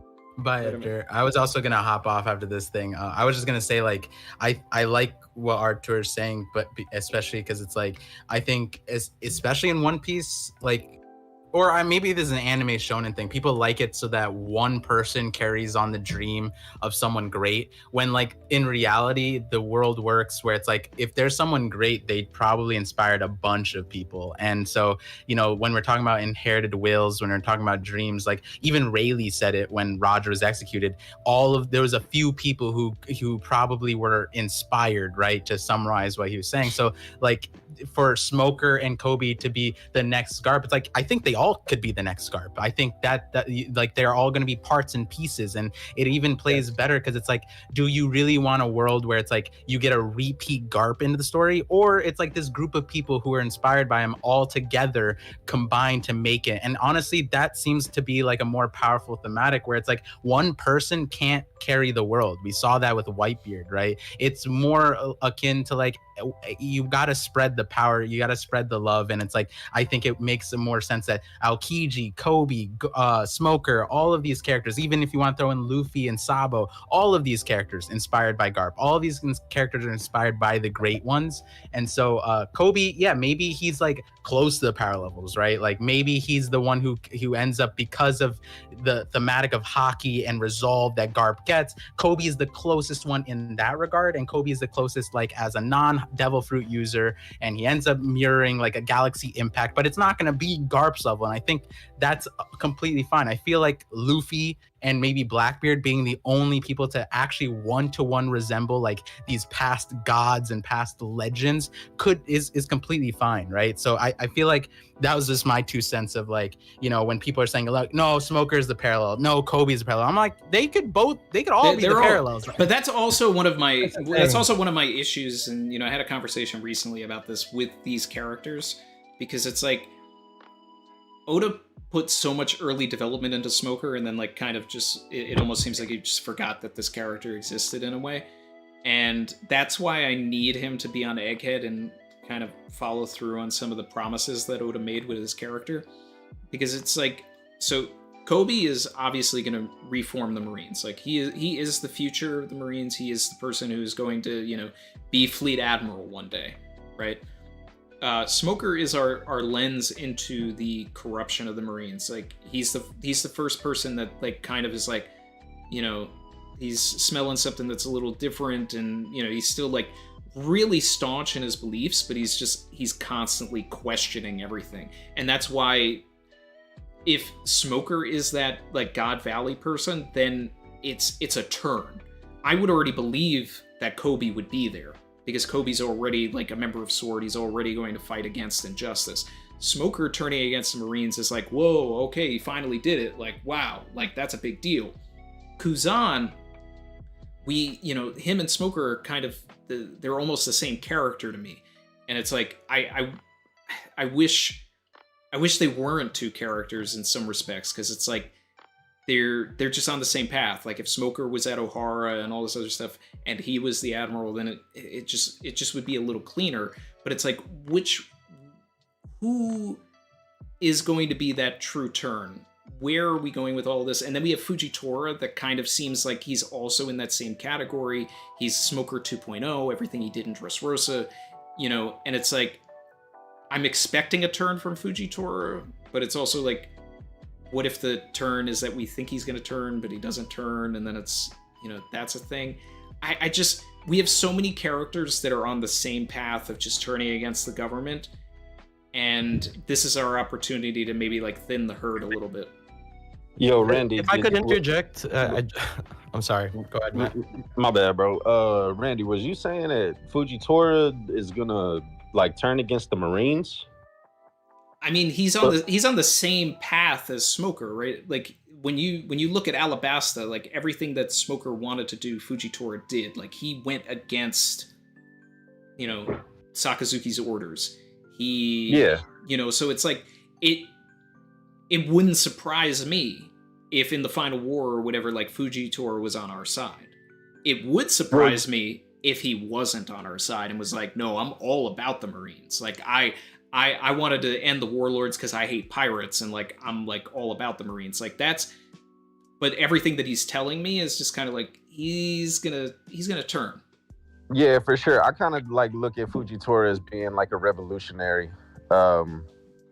If I were to pinpoint him as anything, I can't see him just like turning against the Marines and like being like against the, like, you know, being like, I guess on the good, like with the good Marines, like with Koby and the people that kind of like mirror Garp, Smokers, so on and so forth. I see him being like a revolutionary, if you will. I don't think it's a coincidence that that his one goal was to abolish the warlord system, which Dragon gave up his right hand to be a part of, essentially. I think there's like something, you know, there's something linking those two together.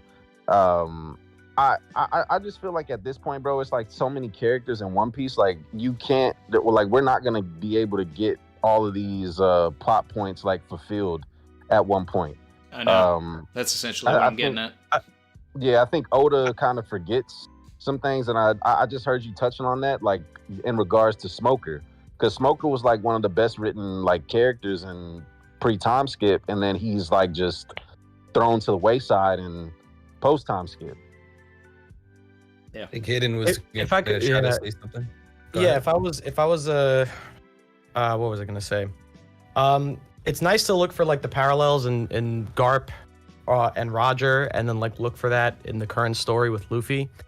But the thing is, Garp and Roger, at least the way I see them, they're legends, and they're meant to remain as legends. They're supposed to sort of embody the factions that we're dealing with today in One Piece, and in the storyline. You know, Luffy's story has all the depth. It's all fleshed out.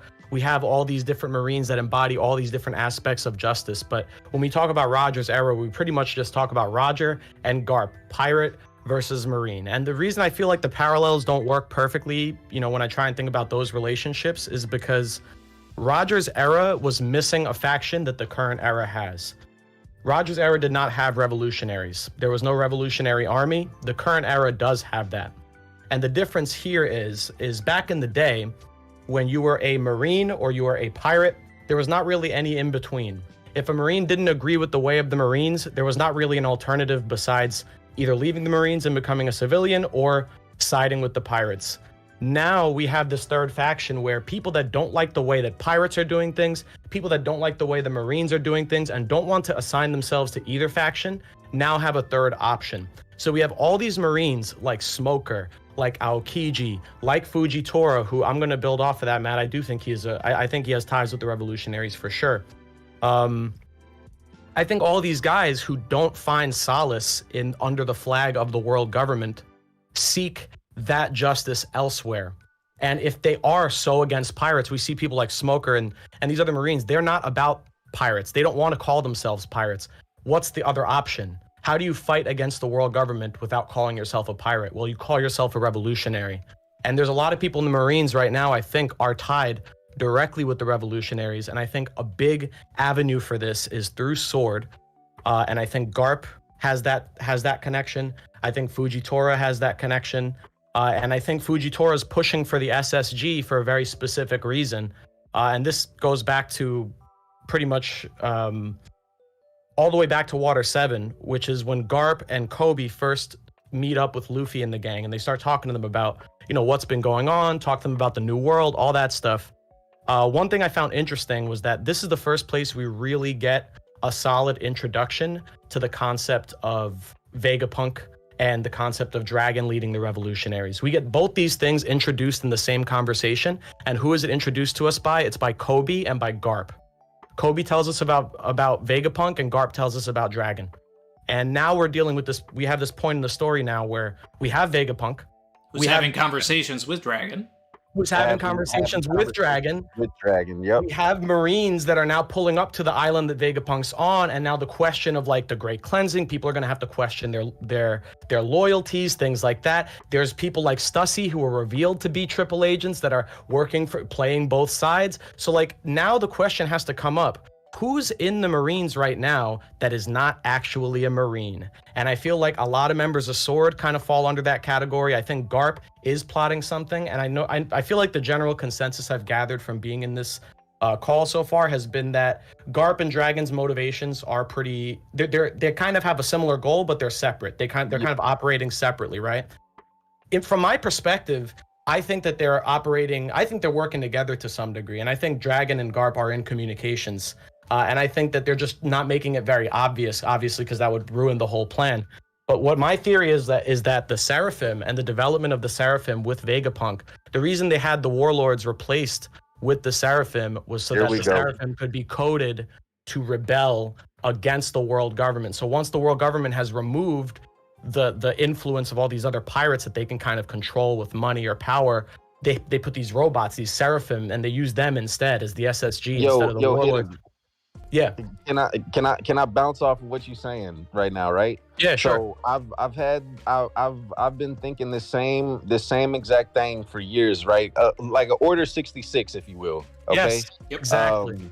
So the final thing of that, right, is like we got that. Remember earlier in Egghead when we got the hierarchy of the button of the switch. Mm-hmm. Yep. Okay, so I think that was a red herring. I think that who is truly at the top of that is Dragon. Yes, that's what I think as well. And this is why when Kuma spoke to Dragon, the pacifista Kuma, he said, "As you wish, Master." Right? He spoke to him as if Dragon had some sort of like hierarchy in that command system, right? Yeah, exactly. That's what I'm feeling. And just imagine this visual, bro. Imagine the Seraphim turning on Marijwa, and it's like the Lunarians taking back their homeland. Well, not even that, bro. Not even that. We got a member of the Gorosei for the first time ever that we've seen him outside of Pangaea Castle, and he's in Egghead. So imagine this Gorosei member's trying to tell the Seraphim what to do, and they're not going to be listening to him. Mm-hmm. Dragon swoops into Egghead, overrides that, I think the dragon's inevitably coming to Egghead. I think that's like a foregone conclusion at this point. He's coming to rescue his boy Vegapunk. I'd love I to could see see it. that. I'd love to see Fuji. There's so many people that need to get involved. I'd love to see Fuji's involvement, considering that, we have the green blood going on here, and a lot of them, are dealing with, we have Senor Pinksford, right? Which is a direct result of Fujitora capturing Senor Pink. So it's like these things are getting funneled to Vegapunk in some way. Every time we learned about the SSG from Fujitora.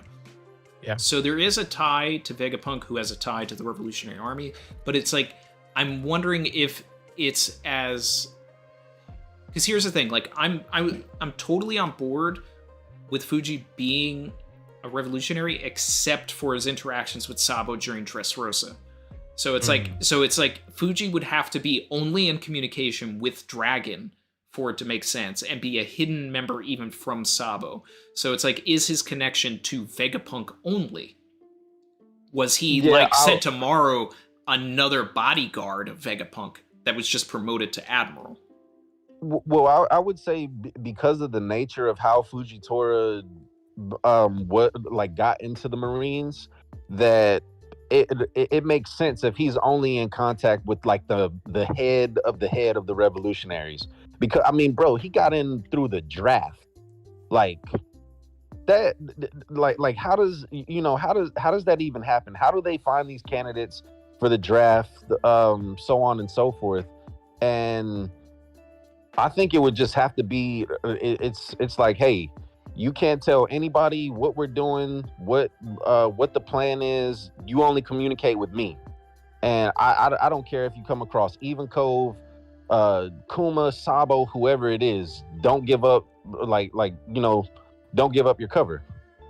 So I think We don't have the time. Oh, sorry, people. Yeah. No, my apologies. I think there's obviously lots of reasons why Fuji could have his hands in the mix. Maybe even Kizaru, all these admirals and marines. I'm totally supportive of that, and I do understand that. But I think so to a certain degree, it can be like a really dangerous game, because I feel like in the end game, the world government needs like a lot of super strong people. When you see like throughout the story, Luffy goes to Alabasta, Crocodile and his army seems impossible. When he goes to Wano, Kaido and his army seems impossible. That's like basic storytelling, how that enemy, that obstacle has to be so powerful, just so many forces, right? Like that's typically like a theme present in One Piece. So I feel as if too many marines, too many admirals, and just like lower guys in general, if it's too much, then I feel like it's gonna significantly impact the world government to the point where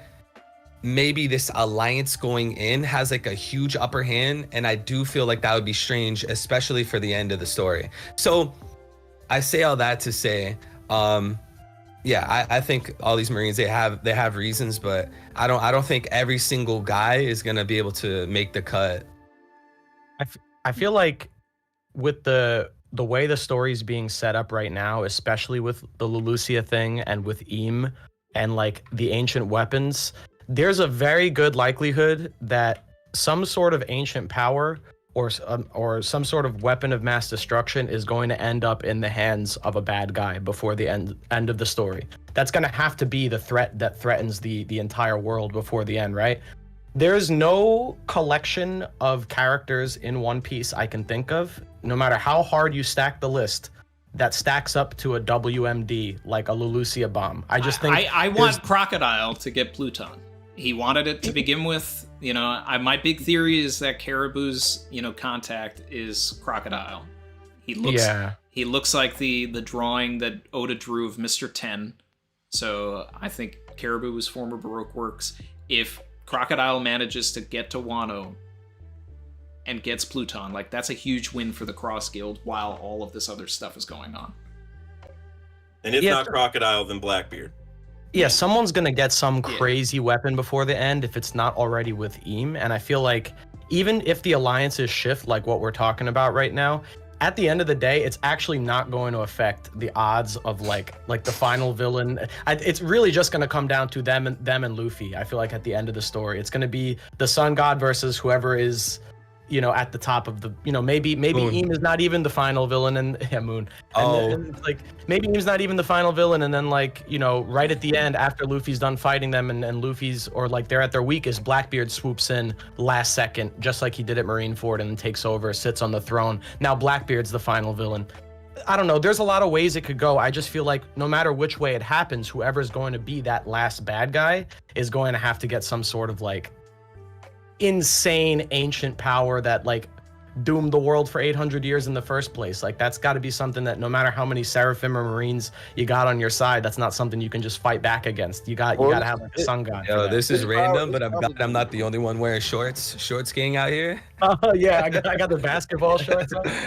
Yeah, I'm like, you gotta stay comfy on stream, bro. Me too. Here, let me turn to the chat for a second here. Shout out to that One Piece talk in the chat. They super chatted. Much love to everybody. Good to see the summit going hard. I said that Par, Dak, and Hidden have a biggest dumpy challenge going on.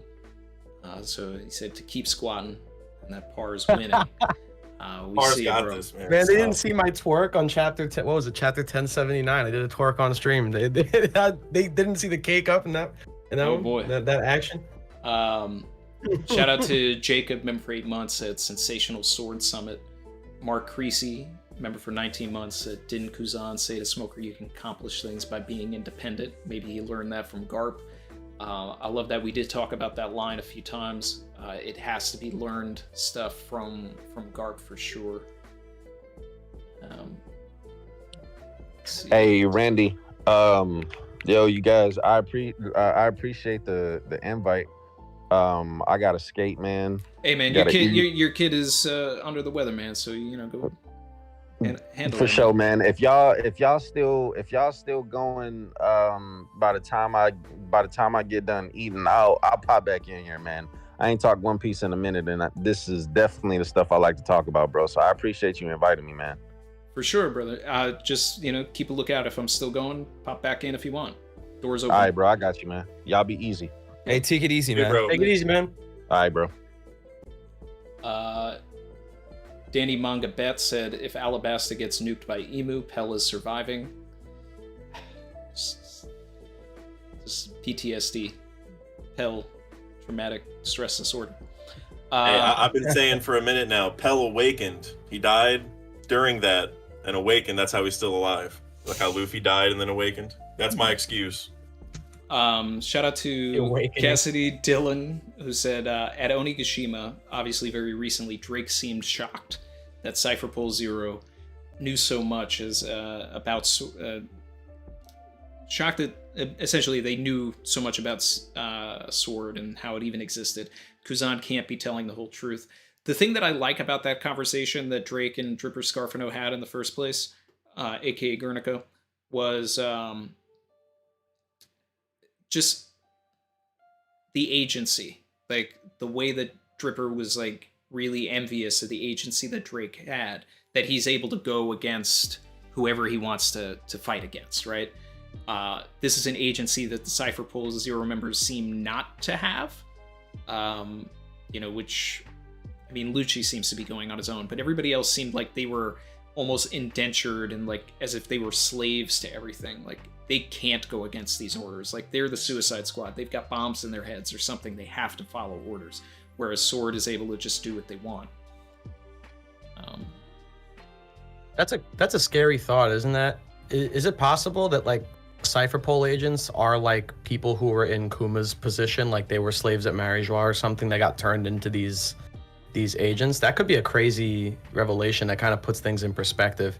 I mean, that's how I feel about it. I feel, look, if you look at the cover story for Cipher Pol, right? They were going against the government. They were, all of this. Like somewhere, we need, now that we have Lucci back in the story, we need like some sort of an explanation of this, because why would he go back to the government? The way that I feel is like, okay, you know too much. We can't put you in Impel Down.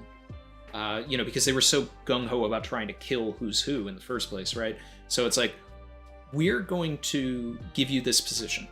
You're going to be Cipher Pol Zero, even more secret than CP9. But you're basically our slave now. It's like you're a prisoner, right, but we send you on missions. It's Suicide Squad. It's like they like sign a contract, like a soul contract. Or I got like from other manga, there's like, you know, this happens, you know, quite a few of them, I think, where it's like, you know, like you're just, it's like they can't disobey almost. Like what else? How else would Lucci get that position, right? It's like the government had to have some security where they knew he wasn't gonna go against them, and the rest of the CP9 group, right? Like all of them got to go to CP0, which is so weird. So it's like, whenever like Guernica said like I envy you, like envy how he's kind of chasing his own justice, it's kind of like, it's like how is he physically stopped from doing it, right? And it's like, I don't know, like is there some kind of, I use contract very loosely, but something that just guarantees they have to abide by some certain rules or something, you know? Exactly. Yeah, I mean, maybe that's all I'm saying. the promotion is a punishment. The promotion is not actually a promotion; it's a punishment. That's a really, that I never thought of that. That's cool. That's really cool. That's been my Cipher Pol Zero thought for a while now. That's awesome, man. No, I like CP0 more conceptually if that's the case. If it's not just like we have like an extra secret one, and there's like a little bit more, you know, there needs to be a little bit more to it, and I think that adds that depth.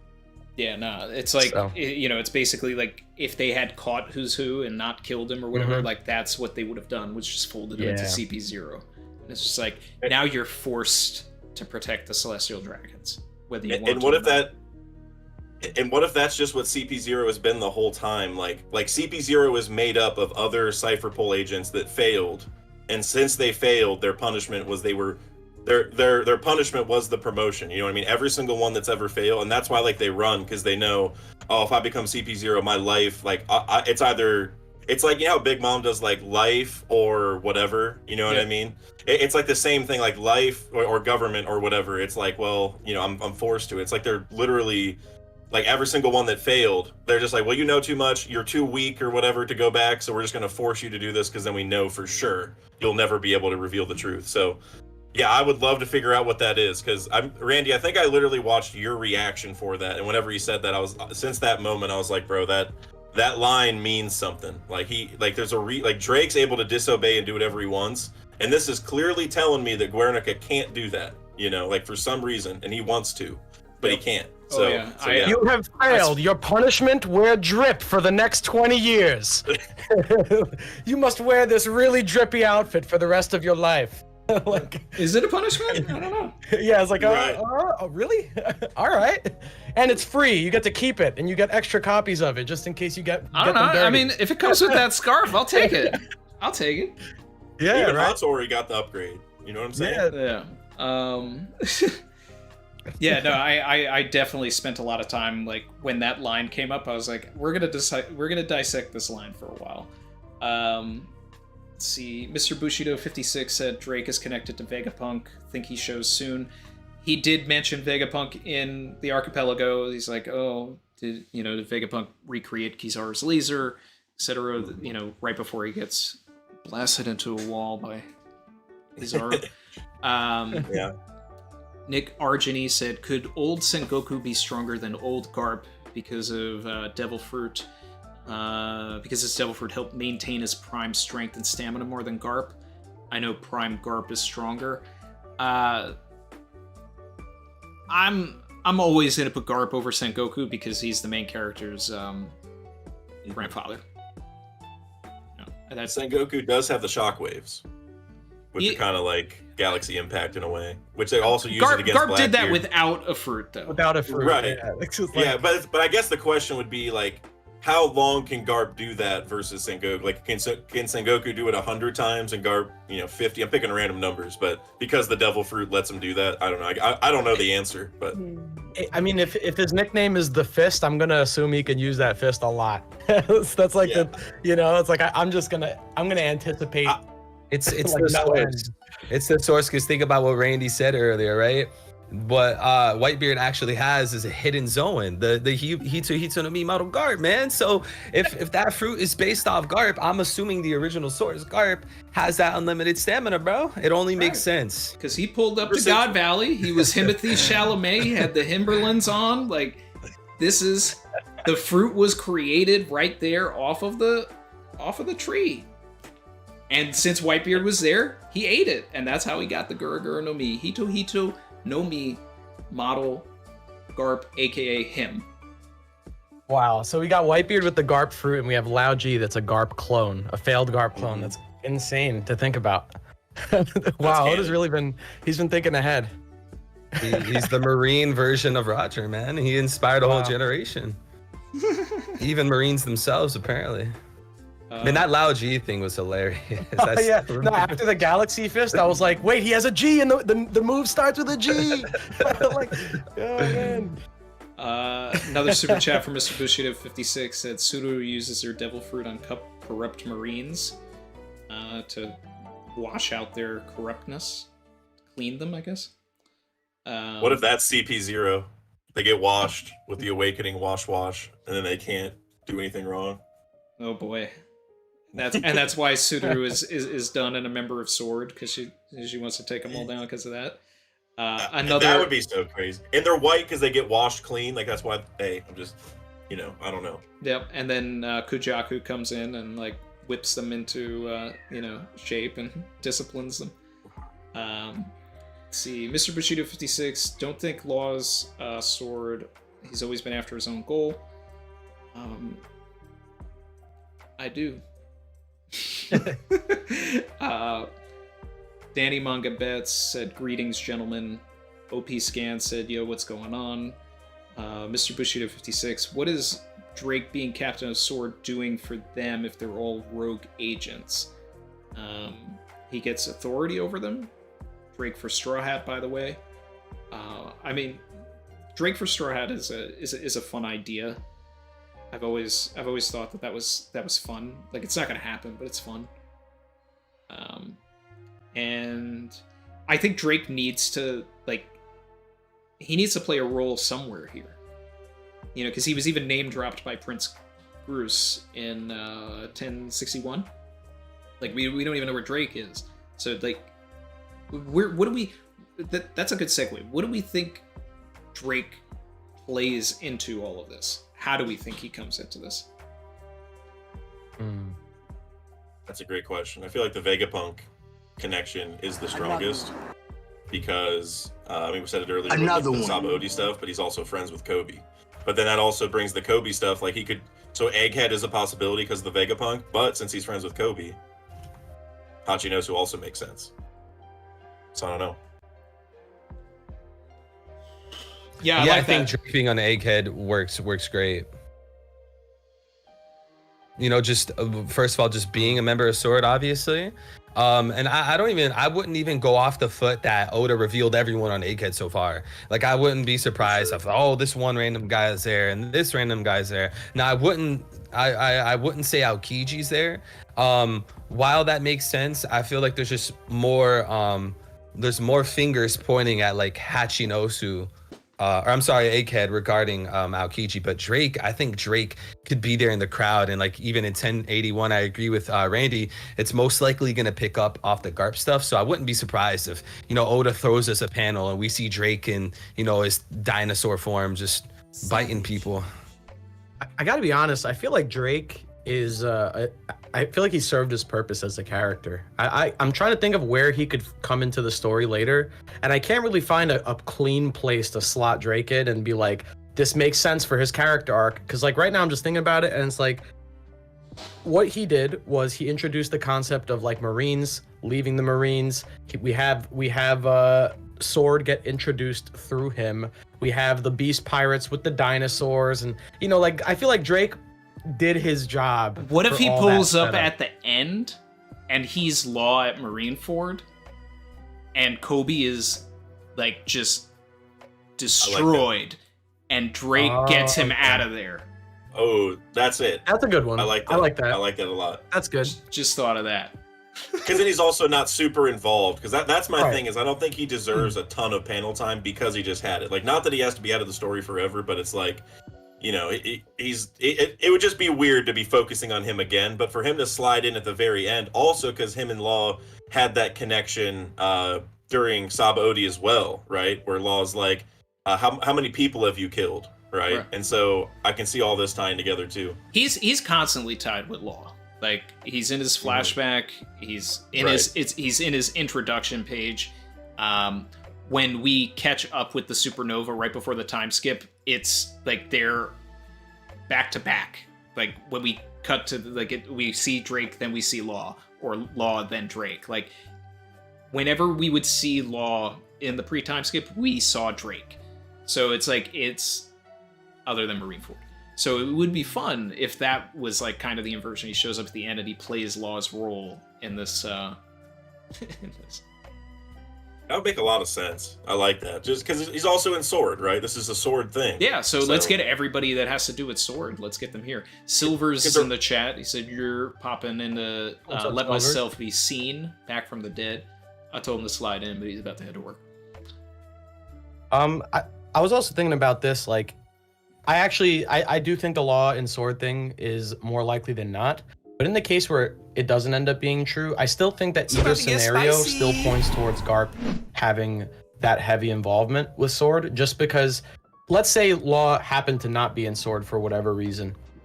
If that were the case, and Law wasn't eavesdropping on the Straw Hats throughout their alliance, then the question comes up, why is it that Luffy, being such a threat that he was, didn't have any of Sword placed on his crew? Why didn't he have any heat put on him? Is it possible that he had someone vouching for him in the Marines that kind of kept the heat off of his crew? Which would make sense if Garp was heavily involved in Sword. Hey, he would just be like, oh, you don't need to worry about my grandkid. Like, you know, he's not a problem. I'll whip him into shape if he gets out of line. You know, but like, that's under the assumption that there was no one from Sword keeping an eye on the Straw Hats, because from a top-down perspective, why wouldn't they, right? If they view pirates as threats. I'm going to toss this out too, all right? These are things that I brought up in the second Laws and Sword video that I had. When Law pulls up to Marineford, it's like right before Koby does his big stand to Akainu, and we see like 6 people, and they're all top tiers. It's like Marco and like I can't remember everybody, but they're all like big people. And at this point, like, Law was in, I don't know, 5 panels. So, but Law is among the 6 people reacting to Koby. And it's just, and the way that he is like shocked at like what Koby is doing is just, you know, it's like, you know, you can kind of reach there. But also during the Dadan scene with Garp says that Luffy is alive. How does he know? That's a good point. Ooh. Oh shit. Oh, that's spicy. How does he know? Wait. The boy lives yet. That's his line. So that's why I've always been saying Garp was just like, hey, I need that sub to pull up right now. Damn, man. Hey, yo. Like I said, I think there's so much pointing towards that, more than not. So, like, that makes a lot. I didn't even know about that. That's crazy. And look at the Dadan scene. Blackbeard, he's so sure Luffy's alive. Imagine if Blackbeard pulls up at the end of all this with Law packed up, too. So, like, literally every Sword member, and then Law's packed up, and it's a whole thing where... Or, like, you know, Law's not dead, but it's like a... You know, like, Blackbeard's like, hey, like... Garp, like, I can kill this guy whenever, like, maybe he knows somehow that they're connected, or even if not, it could just be a situation, or it could be an awkward thing where Garp, like, once he sees it, you know, he starts acting different, then Blackbeard kind of picks up on it, like, what, like, why don't you want me to kill this guy, you know, or something weird. Like, just having all the Sword members there together could just be such a crazy plot line for Garp and everybody. So, I mean, that's probably what's going to happen, I feel like. Yeah. It can't just be a coincidence that Law and Blackbeard are just now having their thing, and then at the same time we're getting this stuff with Sword and Garp and Koby. That's a lot lining up. And now thinking about what you're saying about the Marineford stuff, I mean, I guess I gotta just accept the headcanon for like that's my new headcanon. That's it. That makes sense. That just makes sense. I don't got an alternative for that. I don't have an alternative explanation. Law gets saved by Drake this time. Like he's the one who gets pulled away, like him and Koby probably. But that would be cool too, to have him get pulled away last second. I'm not gonna lie, I feel as if Law is with Blackbeard right now, and Blackbeard's main ship is approaching Egghead. I don't even think, like, right now, as far as like Hachinosu, I don't think Garp is gonna have like any form of an interaction with Law.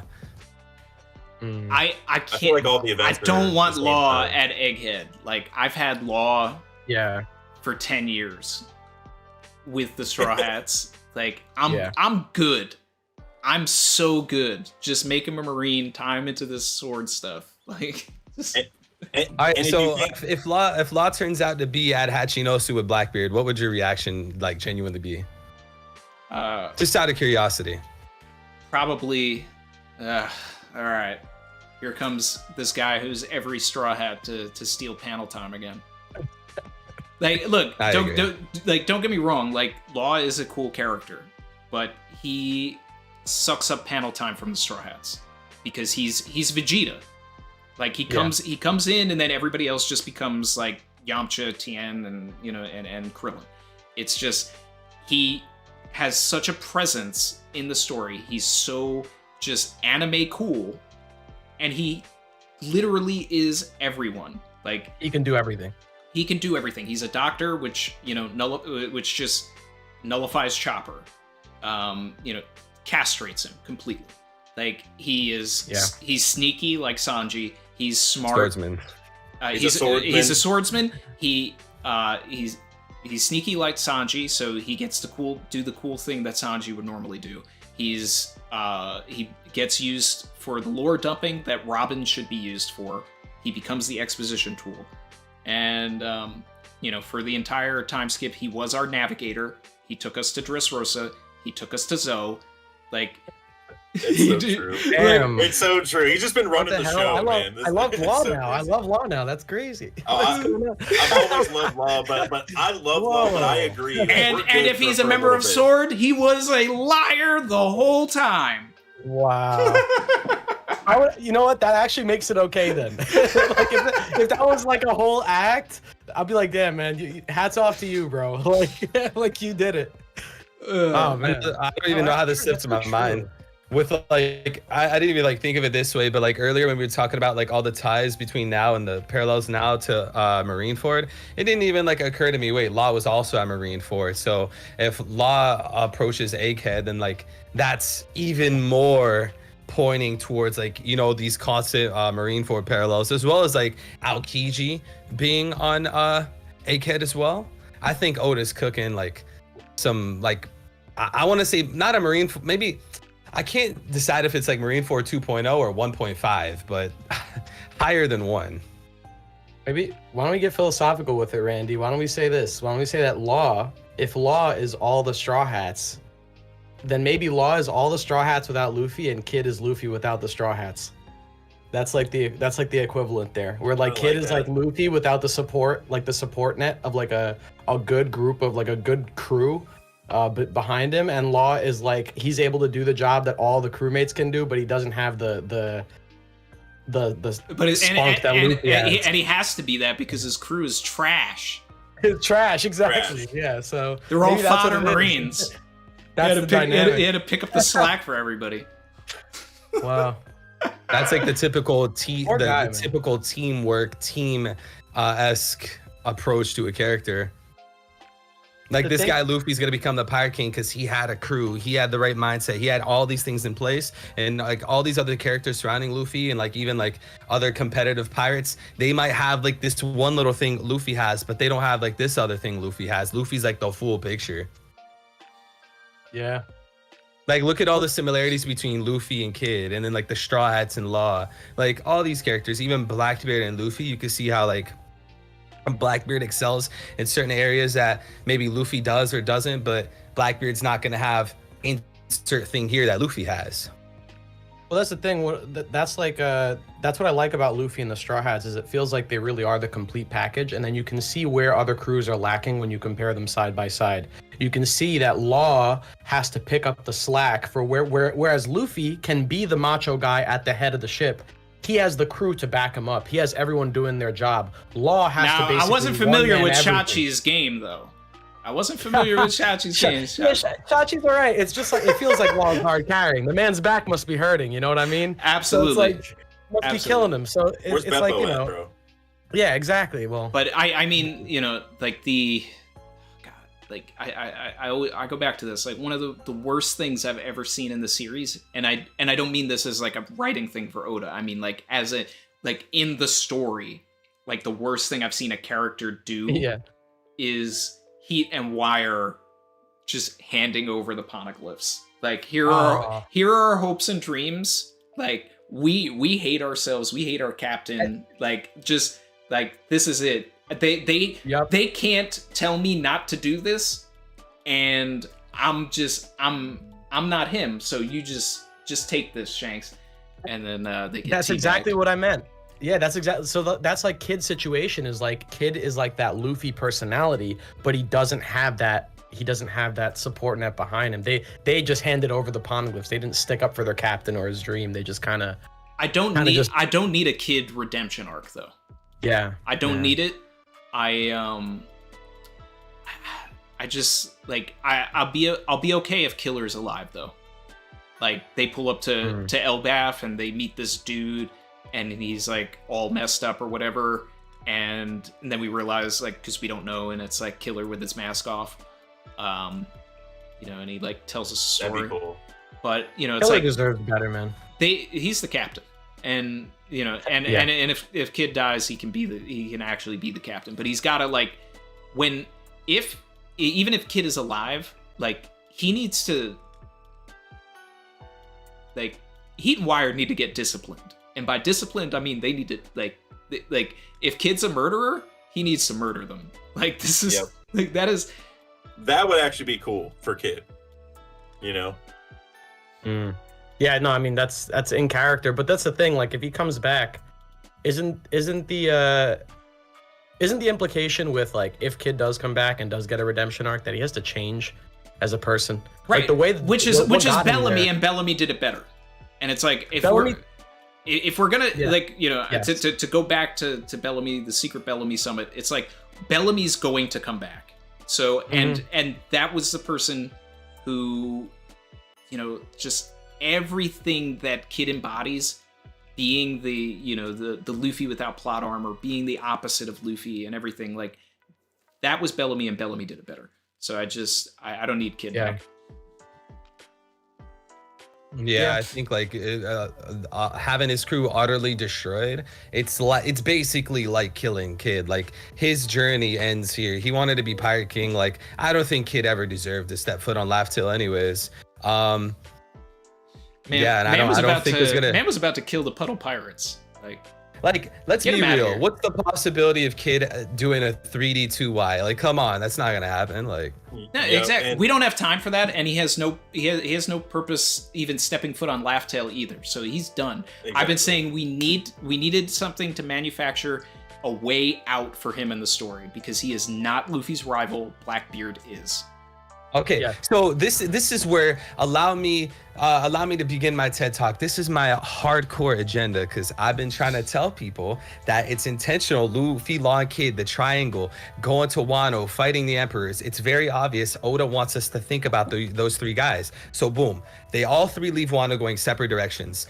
You have Law and Kid, who work together to be emperor known as Big Mom, separate, and now boom, they're going against emperors. And we start by seeing Law, starting to struggle a little bit against Blackbeard, go to Kid, and Kid gets outright defeated. And then with that in mind, I'm thinking about how Shanks and Blackbeard have also been like foil characters to each other throughout the story. So if Kid goes to Shanks and loses and his career's over, what happens to Law then? I get he's cool. Fans love him. He wants to learn about the checkered fate. I think Oda is making it very clear that Law is just not Luffy. And, the whole checkered fate thing, I think Oda can work that out for Law while simultaneously saying, like, look, you played your role like Kid did, but it's time to go. I mean, by that token too, I mean, you could also say that, like, Robin to some degree has inherited a little bit of what Law's looking for, because they were walking and talking together, looking for the poneglyphs and stuff back on Wano. Like, Robin she's kind of warmed up to, like, how Law thinks and, like, what he's searching for, and how it overlaps with what she's looking for. So yeah, if Law didn't get to learn everything he was seeking out, and maybe he did suffer like a really bad defeat here, I could see that affecting the Straw Hats later, and then maybe there's sort of an inherited will thing that happens when Robin goes to learn about the D clan and what it means to be a D and all that stuff. And I would love it. Solid point. I would love it if, Robin learned a little bit more about her own history that she didn't know, and it turns out that she's a D, or maybe like we learn about the Water Clan and she's part of that or something. Like, I need Robin to be more important, because it's like if the D are the enemy of the gods, then the person who can read the poneglyphs and is going to be like one of the key components of taking down the, you know, revealing the true history, and like Robin is an enemy of the gods. Like, she needs to be a D. I totally agree. More than and Law. she took the name from her mother's side. I'm throwing that out there. Her dad had to be a D, is all I'm saying. Like, Yeah. They were like alluding that he had to have been some notable figure in that research group. It wasn't just some random dude, because like the way the people on the ship phrased the way they phrased it on the ship is like, hey, you might want to take after, you know, your husband, you know, the father of Robin. You might want to go continue his journey. Well, back in the day, like, you know, weekly readers were all aboard Robin's dad is Roger. Like, you know, that was like that was the thing. Wow. Like when we were reading O'Hara Weekly and we had no context yet for, you know, Ace being the son or anything like that, or, you know, and the timeline worked because we didn't know the trajectory of Roger. So that was like a huge theory at the time, that Roger was Robin's dad, because everything worked. Now, we obviously know that that's not the case, but we need someone like Roger level to have been her dad. Like that's just... And maybe we get that now, because we're learning all this stuff about O'Hara. Like, what if it's I'm not even trolling with this. What if it is Dragon? Like, what if it is? That I mean, that's been a theory for a long time too. That was, you know, anybody that wasn't saying Roger, they were saying Dragon as well, and then it's like, oh wow, like, you know, it's like a rough one. Like, to think about that. I mean, like, that also answers the Luffy's mom question, possibly. That could also simultaneously answer. No, because Olvia died 2 years before Luffy was born. So there's a so it's like that's the issue. That's the issue. Like, it would be cool if Robin was like, you know, Luffy's stepsister or something, and, you know, like, he figured it out, but O'Hara doesn't quite work. Yeah. Luffy's mom's from Amazon Lily. We're still running with that. Oh, that she was the middle empress. Yeah. That's a cool one. I'm telling you, there's some crazy points in there. Maybe that could have something to do. Yeah, like the serpent dragon connections. Like, there's always this connection between like serpents and dragons in One Piece. So like, you know, the snake. Yeah, like a Quetzalcoatl is a. Like, think about that's 100% true. Like, throughout like cultures across the world, like, you have these feathered serpents. Some people call them dragons. Some people call them snake. Like, yeah, I totally agree. They're very closely related. But I also wanted to throw in real quick, like, with Robin being like this demon child of O'Hara, or just a demon child in general, it makes sense that she would be a D, because the D are the enemies of the gods. Like, that's just such a simple, like, what feels obvious. It feels right? like a layup theory. Yeah, like, it's exactly. just like, it's just. But I never hear anybody talking about it. Makes sense to me.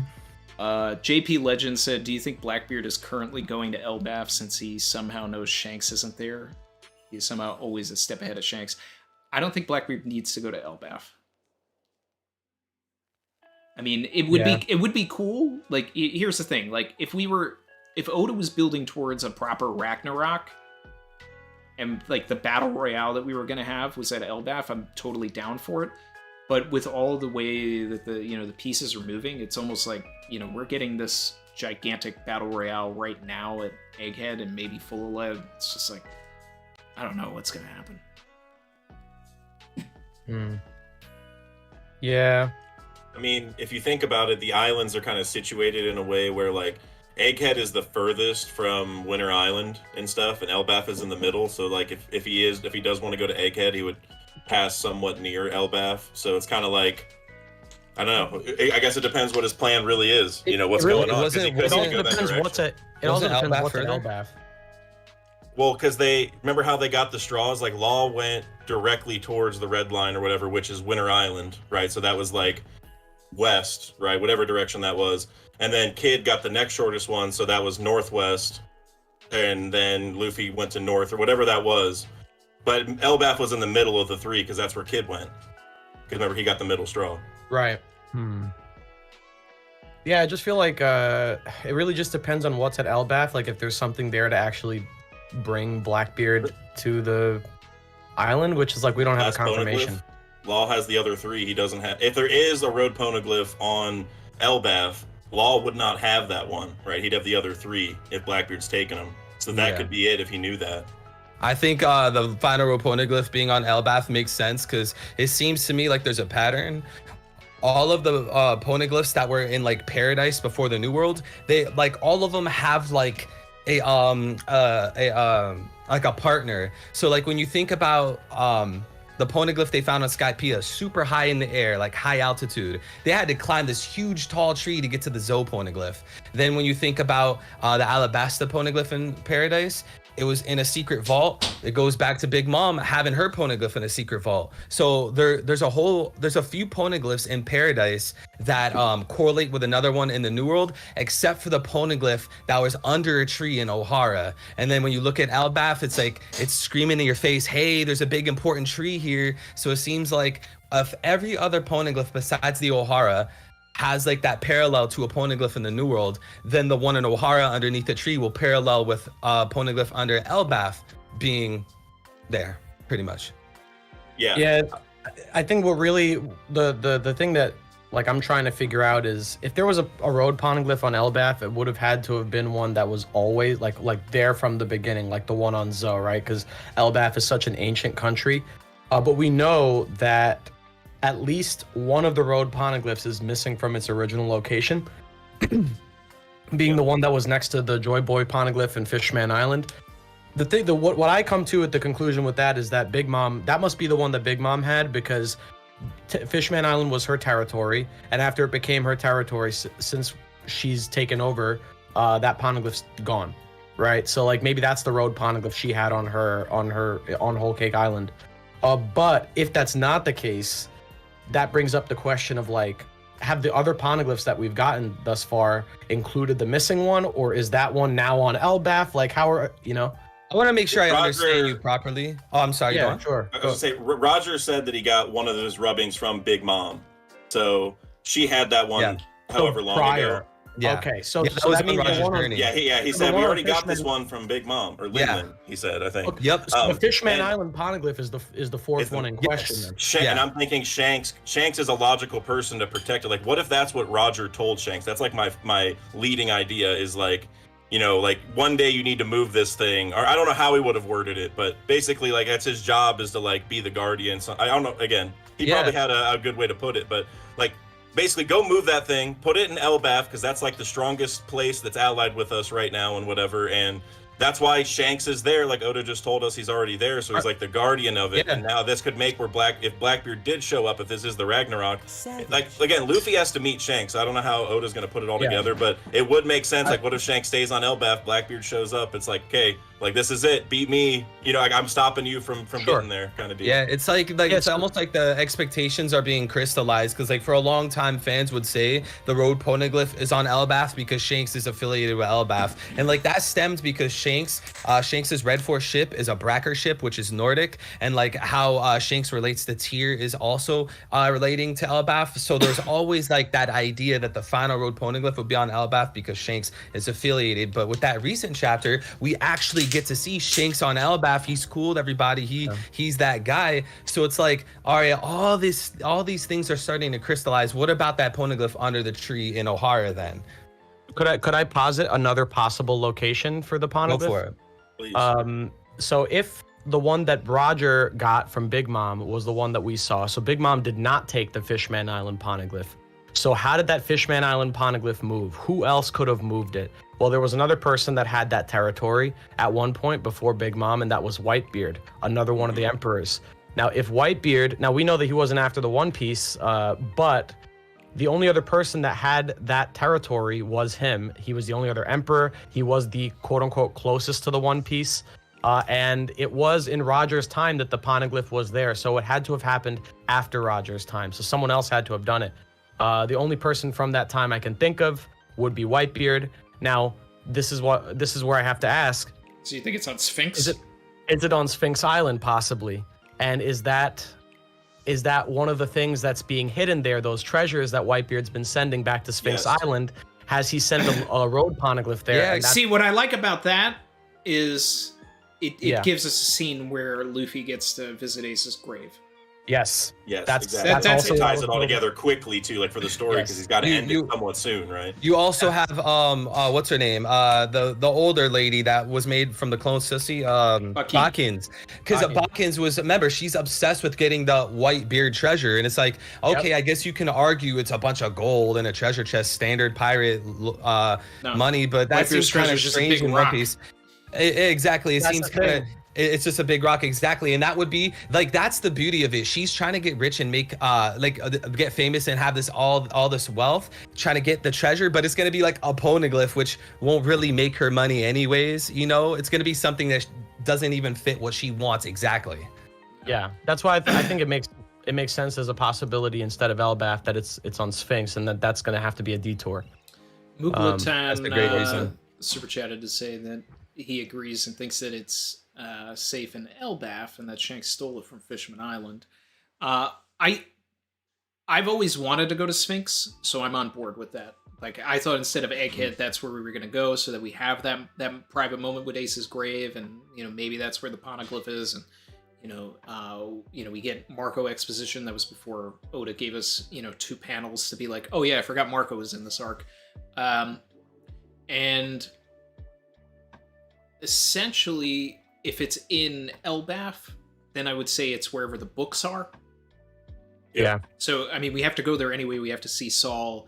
So if it's kind of just an entirely, like, Robin-driven thing, then it's Elbaf. Yeah. But if it's a Luffy-driven thing, then it's Sphinx. Yeah, I think I like how you said with the books, because like, think about O'Hara.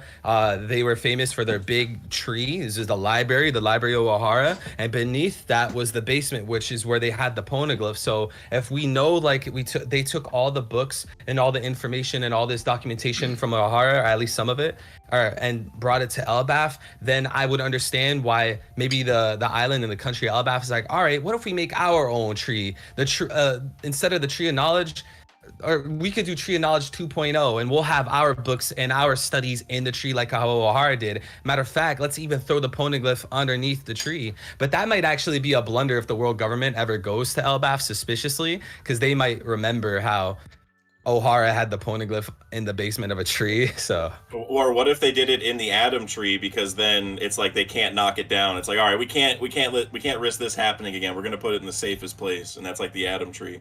Because like a lot of people have already said it's over there, so I feel like that could definitely be potential. I mean, I don't know how they would carve out this. I don't know how they cut Atom tree wood in general. You know what I mean? Because it's supposed to be like so tough or whatever. But that'd be dope.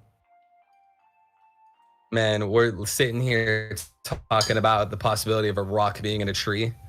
Yep. Like, these One Piece conversations sound so funny out of context. And there's gonna be a giant bird or flying thing on top that's Uranus. Also, we're gonna have the whole king. Whole set of, hey, earlier you were talking about like locations of the poneglyphs, and it's like, for me, like 100% that's where Uranus is gonna be, and that Robin already knows that, because if you think about all the other context of the ancient weapons, like Robin learned them a long time ago, and Poseidon, we read the Poseidon poneglyph up in the sky, and we had to go all the way under the sea to go get it, right? And then or to go find it or whatever in Fishman Island. And then the Pluton poneglyph was like underground, and then the Pluton is actually underground. So then if we keep that inversion going, we would need a poneglyph underwater, and then the last ancient weapon would be somewhere in the sky, which, like, Uranus is the god of the sky, so it's already set up. And Robin has read a poneglyph from underwater because Jinbei found one in his cover story and gave it to Big Mom, and Brook got a rubbing of all the poneglyphs that were there, so he got a rubbing of that one. So Robin has already read that one.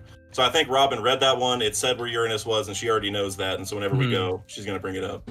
I co-sign this. And then you also had, I think, Hidden, I think me and him actually had like the same theory, where there's supposed to be like this legendary eagle, this legendary bird on the tree of Yggdrasil in Norse mythology. And I was trying to scavenge and go everywhere on the internet trying to learn about like that. I guess it was an unnamed bird, but I found a source that called it the god of the sky. And I'm like, okay. Yeah, the big eagle is unnamed, but there's a hawk that sits on the head of the eagle, that has a name. So it's like I'm not sure about the specifics in Norse mythology, but there's definitely parallels with the ancient weapons there. I feel like the ancient weapon being on Elbaf makes a lot of sense to me. For me, it's like I've been on the last poneglyph is on Elbaf train, like the last road poneglyph, for a while, but like the closer we get to it, the more I'm starting to actually feel like that's not the answer. And maybe it's a meta reason, but I just feel like, you know, this is the last road poneglyph that's going to set us on the course for the One Piece. I feel like it can't be in a place that's so, like, we can just see it coming from 300, 400 chapters away. It's like, yep, they're going to go to this island, then they're going to go to this island, and then there's this island where the last road poneglyph is on. And then they're going to, nice and neat, they're just going to get there, and they're going to get the last road poneglyph there, and then they're going to go find the One Piece, wrap it up, call it a day. And it's like, I don't know if I see the story going that way just because of the buildup. Oda's never been the type of guy to just forsake the adventure for the sake of making something just clean and straight and simple. Sometimes I think he'll throw that twist, and I feel like Elbaf maybe is a little too obvious at this point, but in world it makes sense because it's like an old location. You can just see it coming from so far away, and that's the last poneglyph, like that's the last one before we go to the One Piece. I think that might not even. I'm not saying you're saying it's a bad thing, but I don't think that it would even. I don't even think it would. Me personally, I would think it's a great thing because I like when Oda kind of, nudges us in a certain direction and kind of throws these expectations out there and like fulfills them. Because, a lot of fans have these ideas just reading One Piece and they want to feel vindicated. So like if you have all these little clues pointing at Elbaf repeatedly and, it is at Elbaf and they have a big war fight or whatever and they take the poneglyph, I feel like a lot of people will feel like an expectation was fulfilled almost. Shout out to Ronnie Williams for gifting 10 memberships. Appreciate you, my guy. W's in the Shout chat. out, Ronnie. If you just got some emojis, spam some. Hey, Kev DOG, I see you just got some, bro. I want to see those emojis. Yeah. I got one, but let's see those tinfoil emojis. Yeah, that's what I want to see. One more thing I want to throw in with the Uranus bird on Elbaf. I mean, last time I checked, Poseidon was a fish and Pluton was a mole. So is it really that stretch to say that Elbaf is going to have a eagle, Uranus? And mole in Japanese is Mogura, but Mogura is also Earth Dragon. So, and also like Poseidon, Shirahoshi's kind of a dragon. Like there's a dragon on the palace, and like we know Kaido is a dragon, but also a fish fruit, right? So there's that whole thing. So probably some loosely associated dragon thing. A bird, it's going to be a flying thing for sure, like some kind of bird thing. But I think there's also going to be like an excuse for it to be a dragon. You know what I mean? Like whether, I don't know exactly how that'll be, but Oda's going to do something for sure, I think. Yeah, there's like always this constant idea, this constant notion that like dragons are important to One Piece, and like come to find out in Japanese there's actually like several different ways to say dragon, and each way is its own kind of identity. So it turns out that like the dragon, so Monkey D. Dragon, his name is the same type of dragons as the celestial dragons, and then like stuff regarding like Kaido or Momonosuke, I can't really remember, is like a different kind of dragon. So that is pretty interesting. Like there might be like a counterpart slot to a dragon on Elbaf. Yeah, no, yeah, they do make a distinction between like the because there's multiple kanji that can have like the same reading, but they might have slightly different meanings. So yeah, the one that's like the traditional Asian Eastern dragon, that is a different, that's like the same kanji you would see on like oolong tea, like oolong, like the long, that kanji in Chinese, but the long comes from like Shenron, for example, like dragon, that's sort of like dragon comes, that's that kanji. And then the other one's like more like the Eastern or like the Western dragons. I think Oda is definitely making an intentional distinction, especially with now that we have Vegapunk, and Vegapunk's like making fantasy reality, and he's trying to make dragons a real thing, and I think the distinction is going to be important. I think that a lot of things are going to tie back to Kaido and like the experiments that were done on Kaido, and the importance of his fruit, which was brought up by Big Mom. He was it was like specifically they wanted to try and recreate it, but he thought it was a failure because it was pink. I think in the ancient times, someone of, importance probably had Kaido's fruit, which may have led him through a game of telephone to think that he was Joy Boy because of that. And I wonder, when I get into, my really heady thoughts of what God Valley could be, I think that may be where he got his fruit.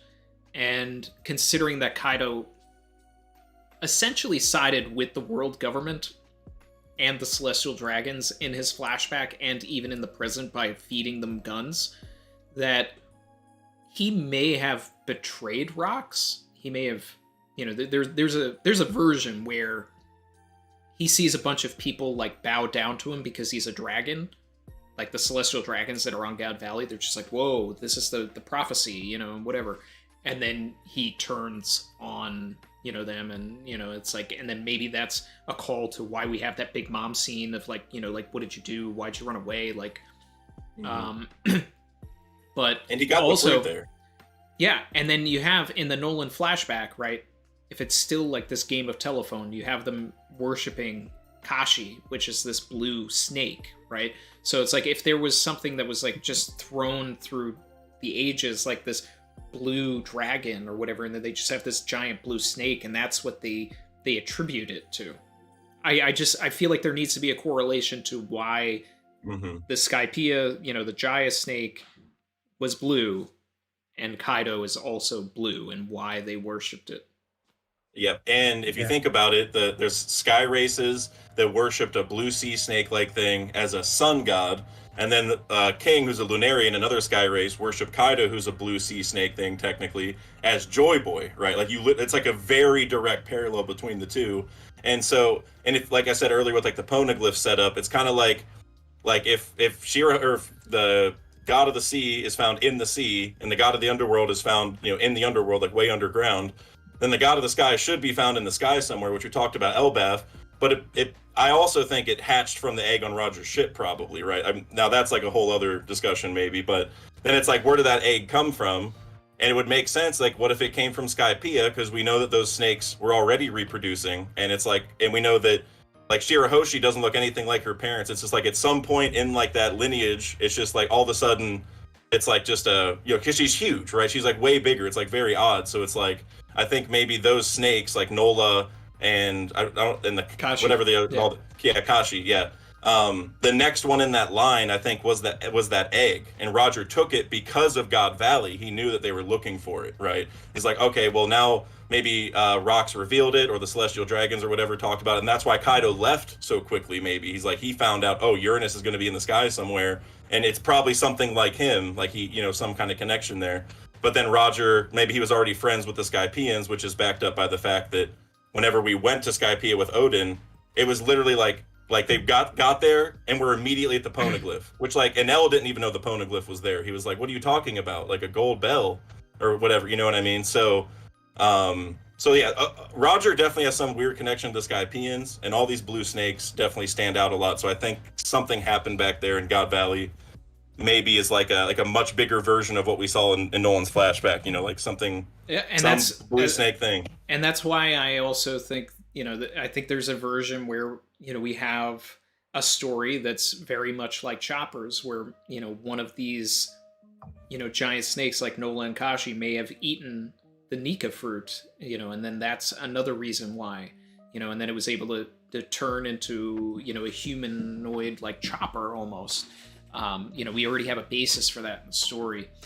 And I also want to get into eventually, like, just Luffy's lineage. It's obviously a Chosen One story, and there are a lot of parallels to, like, Calgara and Garp, even to the point of, like, their introductory attacks are 1-to-1, throwing a cannonball on a chain. And then Seto, his son-in-law, Calgara's son-in-law, looks like Luffy. So it's like, I'm wondering if there's like a tie to the Jaya race where, kind of like the way the Shimotsuki clan left Wano, like before Jaya went into the sky. There were, so we can go back to Skypiea, and it's like Viper was a distant cousin of Luffy. Oh, if you want to go down that route, That's if you actually want a fun to, sorry, if you want to go down that route, lately I've been thinking about the possibility that, like, in the past, Joy Boy and Nika were two different people, and like that was resembled and like shown through like Nolan and Calgara, because if you look at Calgara, it's a striking resemblance of the Nika silhouette. You can see the leaves hanging out the skirt. You can see the spear. It's like the same kind of vibe, and it's even crazier when you think about how like he was supposed to be worshiping a god. Some people even call like the Nola snake the sun god. So I was playing around with the idea that like Joy Boy, Nolan came to this primitive location like Nika, Calgara, and tried to show them the ways and like better them. Because like one thing I always think about, I'm sorry, I'm like wait. So you're saying like, I love that, right? Because if I'm picking up what you're saying is in the way where Calgara was behind on the times, right? And Nolan shows up. And he's like, hey, I've got all these remedies and everything like that. We reverse that situation where here's this dude in leaves with a spear and everything, but he's got the advanced technology. And then there's like these other people that are in like clothes and everything like that, and they're being taught this. And then that's because of what he teaches them, they turn on him. And the Void Century is the genocide that they create based on what he brings, and that's why he apologizes. Like, because one way of, I totally love that. One way of seeing it is like, the ancient kingdom was said to be 1,000 years ago. So in your head as a fan, you would compute, okay, this civilization must be very primitive. They probably don't have that many clothes. They probably carve on the walls. We probably imagine them being primitive, but we know that to not be true. We know that the ancient kingdom was more advanced than Egghead. So with that being said, it's just like, why would someone primitive like Nika be from the ancient kingdom? We get the idea that Joy Boy was there. So I'm thinking like, well, what if something predated the ancient kingdom then? Like something had to have built up for them to create this country, this kingdom, and now it's super advanced, they get wiped out. Something had to have came before that. And so what if it's been wiped out and repeated over time, right? Like 800-year increments or something like that, right? Yeah. Or something in that vein, That would play into the idea of Roger saying, I know it's heavily debated why he was saying this, but he said he was too early. It wasn't that time. Oh, I wish I knew you. Like, I think like there's a possibility that Nika was way before the ancient kingdom, meaning before Joy Boy, and maybe who knows, maybe like they were around at the same time, just what Randy was saying, like different kind of civilizations trying to teach each other, and then it kind of backfires. I really like what Randy said, but that is something to think about. Well, there had to have been a Nika in order for there to be a fruit model Nika. Yes. So Joy Boy ate the fruit of Nika, who was someone who existed prior. Yep. That was such a good short way to. I think Nika. I think Nika is a lot like Lucy and Dressrosa or Joy Boy in Wano, where like they revere these people, like they even have statues and stuff. Because like the kids in Wano are being taught that Joy Boy saved them, but like these people don't actually exist because both of them are just Luffy, or Lucy's like both Sabo and Luffy, right? Kind of in a way.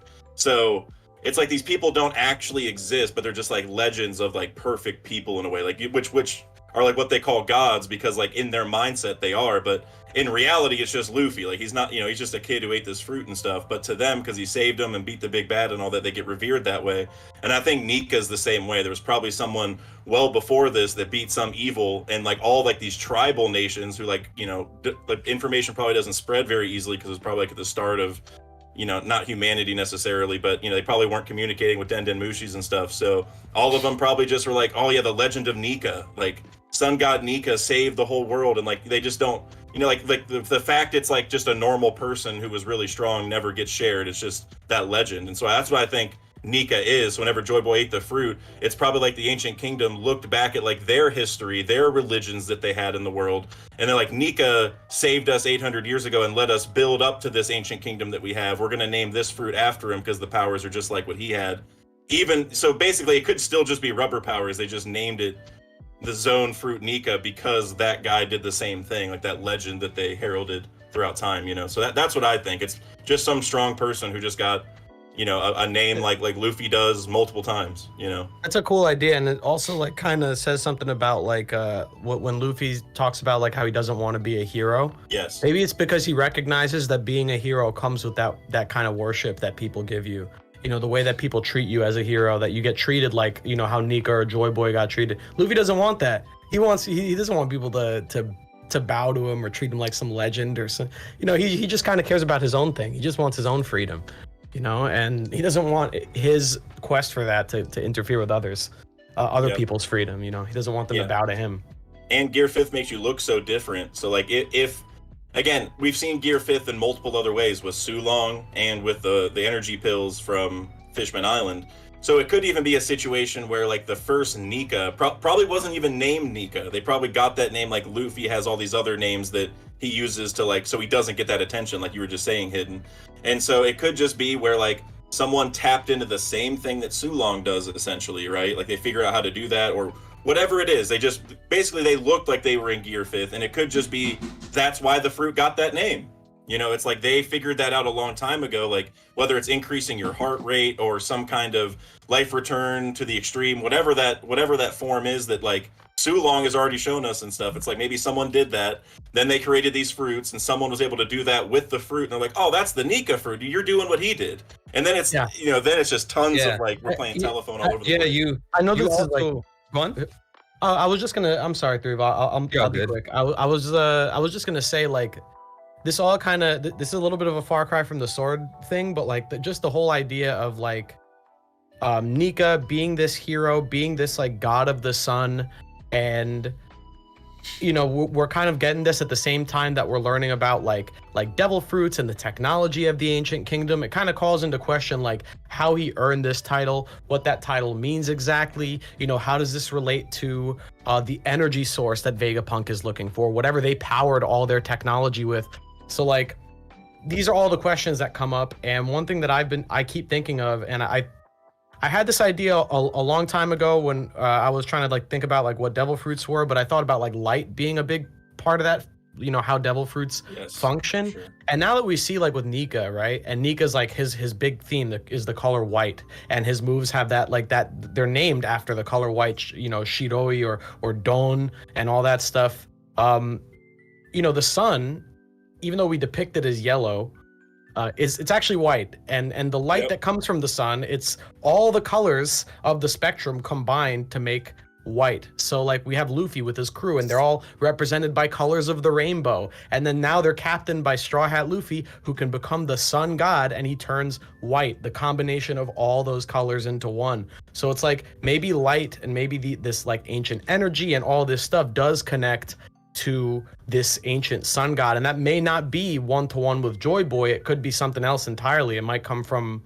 you know, but the point is, it's clear that their technology and their culture revolve around something similar, and it's not just a fable. It's more than that. There has to be more to it than just the story, you know. Yeah, I totally agree. Like, especially like it seems like Oda's putting a lot of focus on the universe, Luffy obviously being the sun. Then we have these people that walk around in literal like NASA astronaut outfits called the Celestial, meaning space dragons. Then one of these Godase members are named Saturn. Then you have Imu. People aren't gonna like this, but you have Imu that parallels Kaguya from Naruto in way more ways than I can count. And like, yes. I get in Naruto, like Oda might not want to copy another anime character per se, but like Kaguya in Naruto is taken straight from Kaguya in Japan. And like just comparing Imu with Kaguya from Japan and Naruto to the one in One Piece, like these characters, it seems like they're so similar, and it seems like Oda's implying that the Celestial Dragons, this group of people that took over the world, aren't even from this planet to begin with, which is why I think like Oda's ramping up towards sun versus moon. And I think like it's becoming like abundantly clear. Like for an example, right, in Naruto, I'll pitch it this way. There were celestial beings referred to as gods that had powers and the ability to create special fruits. Like just that alone's like already pretty intriguing. But when you come to find out that the celestial beings, the Suki clan from Boruto, what they were doing is they were going from planet to planet, sapping all of its natural resources. Just like how in NL's cover story, it said that lacking natural resources, they went to the blue planet, and then Kaguya eventually got to Earth and took over that planet with a large special tree that creates special fruits. It's like the amount of similarities is alarming. So yeah, I just said that to say, like, sun versus moon, like there's so many awesome points. Moonlight is reflected sunlight. Yes. Sun will always mean more than sunlight will always mean more than moonlight. Yeah. Yeah, and like it shows why, like, we had to have Joy Boy, we had to have Inu. That conflict had to happen. It was fate for it to happen because the suns and the moon are always like back and forth, like they belong together. So like I know like some people will tackle it from the angle of Inu being the Earth because the sun, I guess the Earth rotates around the sun and the sun protects Earth. But I think like you can have sun and moon also be enemies in the story. I hope I'm getting my ideas across well. That makes sense. Yeah. No, I think there's a lot to be said about like the astronomical like bodies symbolism that's being done with like all the major characters, and like, you know, I mean, there's a lot that you can extrapolate just from that. I mean, even just like the colors of like the characters and their references. I can only imagine that the powers, or if there are any powers that each of the Gorosei have, it's only going to continue the symbolism. It's like whatever abilities, like I know Threeville, you had a whole video breaking that concept down. I think that if we're going to go with this naming scheme, there's going to be more to go with that. And I feel like this also goes for Imu. Whatever Imu's name is going to have some significance in relation to what Nika's name is and what Nika's name means. And like, there's got to be that sort of duality that exists between these characters. So you obviously have heard the whole Imu Umi thing, right? Yeah, well, yeah, I talked about that in I had a whole Imu theory that the reasoning behind it was very different, but I also did talk about like the Umi thing there. But my whole thing with the Umi thing was more that Eam's name is like a computer abbreviation, like, you know, like you know, like Hal from like Space Odyssey, IBM, like, you know, like IMU or like Umi, you know, it's like the code name for like a computer. That's what I thought of it as, you know. I ask you that because like you know, the whole thing, Imu is Umi backwards, Umi's Japanese for the sea. If Imu was like the personification of the moon, like how Luffy's the personification of the sun, then it would make sense why the moon can control the oceans and can control the tides. So like, you know, you could easily fit in like, okay, Imu's this princess from the moon, so therefore she's like the personification of the moon, and she raised the tides of the One Piece world, sunk a bunch of islands, sunk a bunch of kingdoms. And one more thing I'll toss in, Princess Kaguya from Japan also had a flying saucer. So when we see something in the sky at Leloucia that rains down thunder, like that's something to think about. I like the moon idea like a lot for the symbolism, but I also think that another one that works just as well is the Gaia symbol. I think you that brought that up, Threeville? Have you brought up the whole Gaia thing before? Yeah, the Gaia symbolism. Yeah, the Gaia thing for Imu also works for me, I think. Just because of like the nature of like, if we're talking about like the raising tides, the flooding of the oceans, you know, the whole mother nature symbolism, that also works because Im is essentially the, you know, mastering over that planet itself. That's not something the moon does. The moon is only there for half the day in the sky. So, you know, at the end of the day, the Gaia thing also works for me. I feel like if it does come down to everyone representing some sort of planet, then maybe that's where the Imu one comes in with the ocean and stuff. I think there's an opportunity for, you know, some Egyptian folklore as well. Yeah. Because it's like, Oda likes to pepper in double meanings as well. So if we have, you know, if we throw in some Imhotep in there as well, you know, we have Imhotep, obviously, you know, backwards it's Umi, and there will be some sort of relation to the sea. But I mean, even Dak and I, you know, 2 weeks ago when we were doing our Theory for Theory, we kind of tied poneglyphs and Joy Boy into Egyptian mythology as well, and may have heard some things. I heard about that. There was some fire that was coming out of that stream from what I heard. It's crazy, man. Yeah. No, I agree. We'll dedicate the whole stream to it if we keep talking. So can't can't talk about it too much. The Egyptian stuff is like right on, bro. I think that Egyptian stuff is like totally on point. My honest opinion is Oda recognizes all these different mythologies, and it's because that all of them have common origins.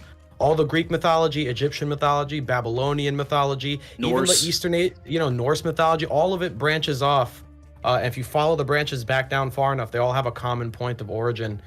There's this, I was watching a video on it the other day, but there is, it's like the chaos something, but there's like a whole framework for how religious and mythological stories get told. And across Europe, and even like going into the Middle East and into Asia, there is a common origin story of some god battling a giant serpent, and then that serpent gets defeated, and then the world is made like livable for man, and that snake then surrounds the world or gets placed into the world. And every single, or like all the major mythologies and religions from across Europe into Asia share this common story. And I think that Oda, instead of pulling from one in particular, he might be pulling from the general themes of all these different cultures, and he's going to make references all over the place. That's the way I see it. Yeah, that's It's creating the ultimate story. That's the whole thing. Yeah. Yes. Like, look at Luffy. He's confirmed to be based off Hanumanji, and then there's obvious correlation between him and Sun Wukong. So yeah, even though you have characters like Icarus and Daedalus from Fishman Island that are obviously one specific deity, that's it. That doesn't necessarily mean other characters can't be multiple. So I 100% agree with you. Yeah.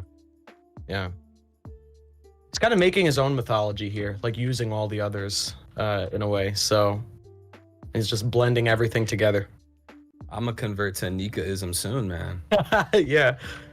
We kind of already have. I mean, that's right. Full time now. You know what I'm saying? Oh, isn't that what we've done pretty much? Right under my nose. We got the Nika Summit going on right now. Yes. We diverted from Sword so much, but hey, we were cooking. Conversation. Yeah, exactly. Mr. Miles said, "Do you guys think Robin knows the name of the ancient kingdom?" Yes. Considering that Robin just drops knowledge when she wants, there's so much that she knows that she's just not telling us yet. And I think she's gonna do it this arc. Like that's gonna be a parallel to O'Hara, where like she to carries Clover well. couldn't get the name out, but she will. And that's what shocks the world, is the whole world hears it, and then that starts the great cleansing situation that we haven't heard much about since the Gandhi Gorosei guy mentioned it. It's like once the whole world hears the name, it's like, all right, gotta erase that somehow, Hey. Hey. I'll raise you one. What happened Marineford with the cameras? Yep. What happened with the cameras?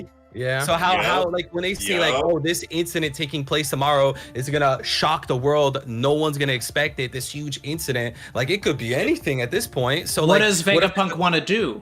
He wants to share ideas with the world. He wants to create the internet. The internet. So and Morgan's, he knows what's going on in Egghead already somehow.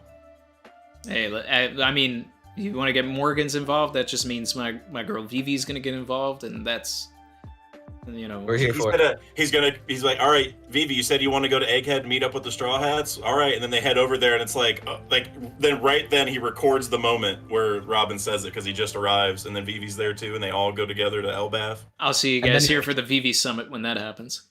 Hey, and then Morgan transforms into Lafitte. And reveals it's been Lafitte the whole time.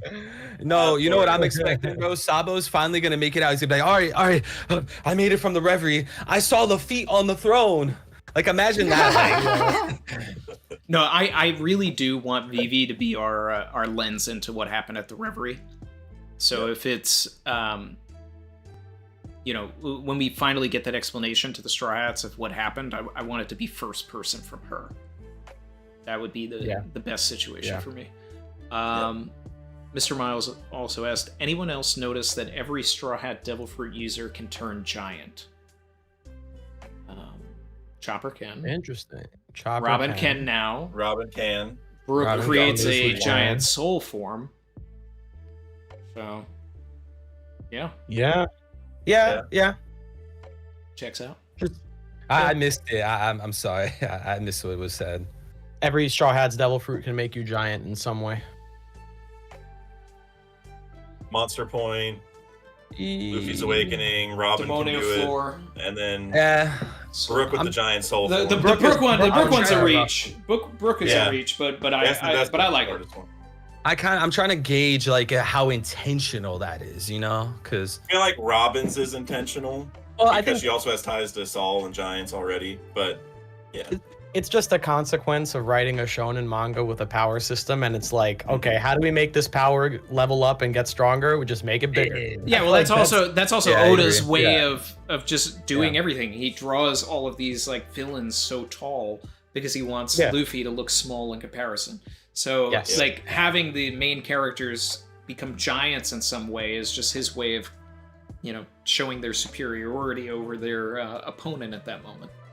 right. Which I wish was done more often in like manga and like visual storytelling, is like having that like drastic size difference. That's something you only really get out of like One Piece. I feel like everything else, like people are much more closer in height, but like One Piece, you'll have like straight up David and Goliath situation, like 3 foot tall dude versus like 100-foot tall guy, and there's like it's totally normal in their world. It's just like, okay. Yeah. Oda knows how to illustrate an obstacle very well. Oda knows how to make the reader think like Luffy beat Kaido. What are you talking about? Like he's so good at that. That and then when the obstacle does fall down and that domino does hit the ground, it's like, oh man, this is so amazing. This is so hype. My man Luffy did it. He completed the obstacle. Yeah, no, I mean it's satisfying. It's like that's like the big romantic element of One Piece is like people that at least visually you wouldn't expect to be able to do something crazy then defeat your expectations.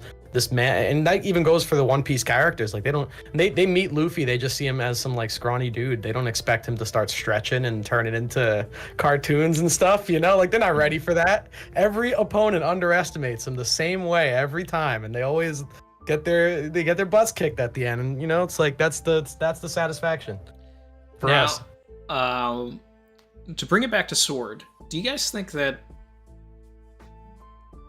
Koby like got away from Galaxy Impact? Because like the destruction is so large, and it's like Koby was in the square. So what happened? I'm thinking it goes back to the like you can like well this was more like the sword stuff, but like Koshiro showed us like you can cut nothing and everything at the same time, and it's I think hockey like we might see it like a similar idea to that where Garp can punch that area and he can choose who's not going to get hurt or something like that, which like seems crazy, but Garp is supposed to be the master of it, right? So Yeah. that's kind of what I'm imagining, because it wouldn't make sense otherwise, because Koby was right there, right? So that's what I'm hoping, but or Koby just has enough hockey to avoid it, which would that in and of itself would be A feat. obscene. But yeah, Do we Maybe think that blast looks like a blast, but it's like a bunch of small hockey fists that are all like punching people, like, you know, I don't know. Galaxy Gatling gun? Yeah, right. That's what I'm thinking. Like, Oh. I'm imagining like in the bubble, there's like a gatling of fists that are coming down that are hitting specific people or something. I don't know. That's like the only way. Meteor fists. Yeah. Yeah, it'll probably be like some random anime logic for Koby to be fine. I don't think like there'll be like a significant plot point where he's I'm like, okay. Yeah. And then Garp's just like, yeah. yeah, I chose what I wanted to hit. I mean, I could see that. I actually could see that. That's Yeah. pretty good. Yeah. And let's see. I said this before, but I want at some point before, but I was thinking like, what if Koby has just been knocked on the head so many times by Garp in his training that he's just used to it? Yes. It's just like, Yes. like this is just a part of like he's like, all right, like you work with Garp, you gotta like you're gonna take friendly fire. Like that's just like the way it works. Just for you know? saying that, I want to see in 1081 Koby like comes out of the rubble and he's like, Garp, you usually punch harder than that. Yeah, he's like rubbing Turn his it head. He's into- like, turn ah. it into a gag, like, you know, play it Yeah. off. That'd be a flex. That's what I'm thinking. Like that's a hard flex. Oh man, I don't know if he's got the facilities for that. I don't think you have the facilities for that, big man. So do we think Pizarro got hit by that? Yes. Yeah, because Yeah. he's like the form of the island, right? So if you destroy or punch the island really hard, it probably translates to him, right? Like Pika. Mm-hmm. Yeah, I think Actually- 100%. He might be the first one to go down. Like, Because that was my next like, question. Do we think any like- of the like- do we think any of these commanders go down? Alvaro, No. I feel like Pizarro has the best chance of any of them. They're gonna hold off Garp. Like it's gonna be like they're gonna be getting cooked, but they're gonna like survive just long enough for Teach to show up. That's like my goal for them, because like they should not be able to beat Garp, but it would also be really weird if Garp just immediately destroyed all of them, like no problem. You know what I mean? Just like they got these fruits, they were in level 6 for a reason beforehand, or Shiryu was at least locked up, whatever. So they gotta be impressive, but at the same time, it'd be really weird. It'd be really weird for either side to lose quickly, I feel like. So yeah, I want to see them hold off Garp and like show some maybe brief feats or whatever, but right before they lose, Teach shows back up.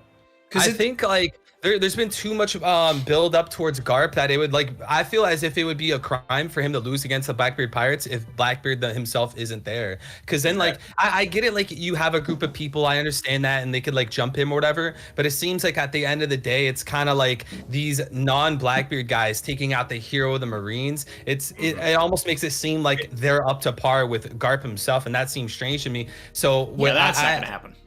Yeah, I think Blackbeard is how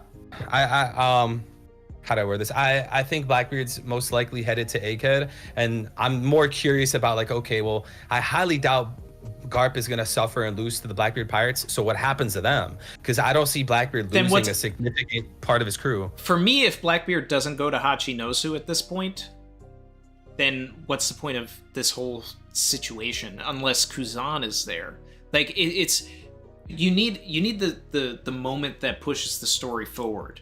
And if it's just Koby got captured and then Garp goes to, save Koby, then all that is the casino scene from The Last Jedi. Like it has no purpose. Like it's just like you might as well have just had that in a cover story. So you need Blackbeard or Kuzan here to have something happen to the characters that are at play here that affects the larger world.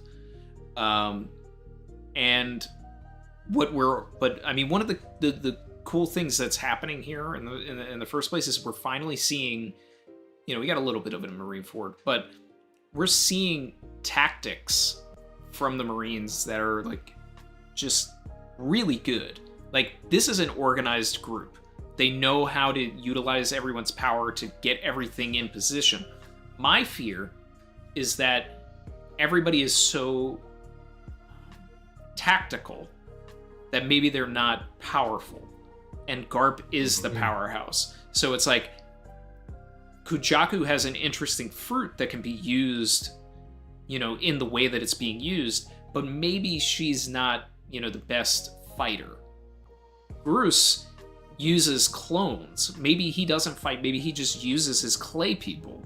So it's a bunch of people that are relying on their fruit specifically, and then it's going to be up to Garp and Koby to be like kind of the strength of this. Yeah, I like that. I like that a lot. I think that's probably what's going to happen. I mean, also going back to Groose and like the clay stuff, like that was Cracker's whole thing, right? Who he shares a lot of similarities with, is like once you get past the devil fruit powers, they're not that strong, right? And so it's kind of maybe that's like on a bigger scale right now, where like the powers and like their the tacticalness of it all is where their strength is. But if you can get it to where like their plan is messed up, like you did something they weren't expecting, or you ruined a key part of the plan, then they might just fall apart because like they can't actually fight individually that well. So I could see that where just Koby and Garp are cooking. Yeah, like they planned everything out, but maybe they can't improvise. Yeah, like they don't think Teach is gonna show up, maybe because like they have intel that he's somewhere else or something, and so they aren't expecting it. Like or Shanks they think does. they can get out before then. Or maybe like they did the math. Oh, this would be crazy. Where they're like, okay, he's over at Winter Island fighting Law. Like the earliest he could get here is this time, so we have X amount of time to get out. But then Augur But just they warps don't them, know. and But they don't know about the warp fruit. Yeah, and so then he just shows up like, how'd you wait? How? And so that ruins the whole plan. Hey. Yep. Yeah, I like that. The other day I was thinking about how this could. I blanked. There was one thing I had. There was a detail I had in my mind that I was like super concerned with, or how this is gonna go for Garp. Oh yeah, I got it now. Okay, so we know how like God Valley was like the whole, Garp Roger versus Rock situation, and now we have kind of like God Valley, but it's like split between two islands. We have like Koby and Blackbeard, or we have Koby and Garp in Blackbeard's territory on Blackbeard's island, fighting the Blackbeard pirates, and potentially another part of the Blackbeard pirates now arriving on Egghead, which is going to have some countdown to some crazy event. The question is like, how do these two islands kind of like converge at some point? Do the parties on both end up coming together by the end of the events on both of them? But how do we manufacture a situation where these parties get there? You know, it's like, Yeah. I could see Blackbeard. If Blackbeard goes to Hachinosu, then Blackbeard could show up at the very end of Egghead, after he's already beaten Garp. You know, he warps over there or whatever. Like, Blackbeard's the only person that makes sense to get over there. It doesn't make it's there's no conceivable world at this time until, you know, Oda decides to do something different. But for Garp, Koby, and like, you know, some of these sword members to play a role here, I think this is their L to take to get their W another day. And we're just building up two separate Sabati ends where our guys are going to catch an L, Sword's going to catch an L, Blackbeard, as usual, is going to get massive W's. He's going to get closer to whatever his plan is, and then we'll have to get our W another day. Regroup. I like that take. I think it hurts more though for Garp to lose, because if we talk about Shiryu losing to Garp, like, people are gonna be like, okay, but that's Garp. You know, Vasco losing to Garp, but that's Garp, right? But you know, Garp to lose to them, like, that seems a bit more outlandish. If you see what I'm. This is the time to gas up who needs to be gassed up, and it's like, we already got the Shanks gas, so that's great. We got Garp gas. Now we need Blackbeard gas, and beat Law. I'm here for it. I think Blackbeard gas could not be Hachinosu, and it could be what happened to Law. I highly doubt Law made it out on his own and didn't escape. It seems like Oda illustrated kid that conclusion because Law gonna be defeated as well. So that would be like, okay, well then that's Blackbeard gas. Yeah, but I mean, it's him beating Garp is like the main point, and it's like after seeing Galaxy Impact, it's like I don't need to see anything else from Garp. Right. Like that told me everything I needed to know about Garp's fighting potential. Now all I need to know is just the rationalization of some of his actions. So, you know, if we get that through dialogue, and we're in the, you know, we are in the end game. Just this is it. We're setting up our villains. So, and it's like if we off-screen Law, which is very likely, then we need to on-screen Blackbeard versus Garp, and I'm hoping that's 1081. And I think that's fine. Like, I can imagine a scenario where the next time we see Law, he's bloodied and chained up like how he was in Wano. But in this case, it's for Blackbeard. Then Oda could literally just use one page of a chapter to like speed run like the last half of the fight. Because like, let's be real, like Oda illustrated Blackbeard to want to be Pirate King and be the only person with 2 devil fruits, because that's the ultimate enemy to Luffy. Not Law, not Kid, not Yarouge. It's Blackbeard specifically. I love how you threw Rouge in there. I've been a Yarouge fan for a long time. I think his fruit's really cool. As much as I like him, I'm just tired of waiting. So I lower my expectations. That way, when it happens, I just feel better. we get to Laugh Tale, and he's waiting for us. Bro, I'll buy this collection again for the second time if that happens. Yarouge season, baby. Oh my god. Hey, I don't know, Randy, if you wanted to touch on like 10th Titanic Captain stuff. So I love the idea of it being a Rouge, like, but I really loved it before I saw Burgess's fruit, which I feel kind of steps on a Rouge's fruit. Yep. Mm-hmm. So that's my takeaway, where it's like that's the perfect way to have brought him into the story, is that he was the 10th Titanic Captain for Blackbeard, but his fruit is so similar to Burgess's fruit now. Yep. So redundant. It's redundant. Yeah, it's like it's like two of the same. It's already bad enough we got 2 Pikas now. Yeah, yeah, yeah. I agree. This game, man. I think I'm convinced it's Caribou at this point. I'm pretty. I just can't really think of many other people who fit the themes and aesthetic of the Blackbeard pirates that are like outstanding characters with no clear allegiances at this point in the story besides Caribou.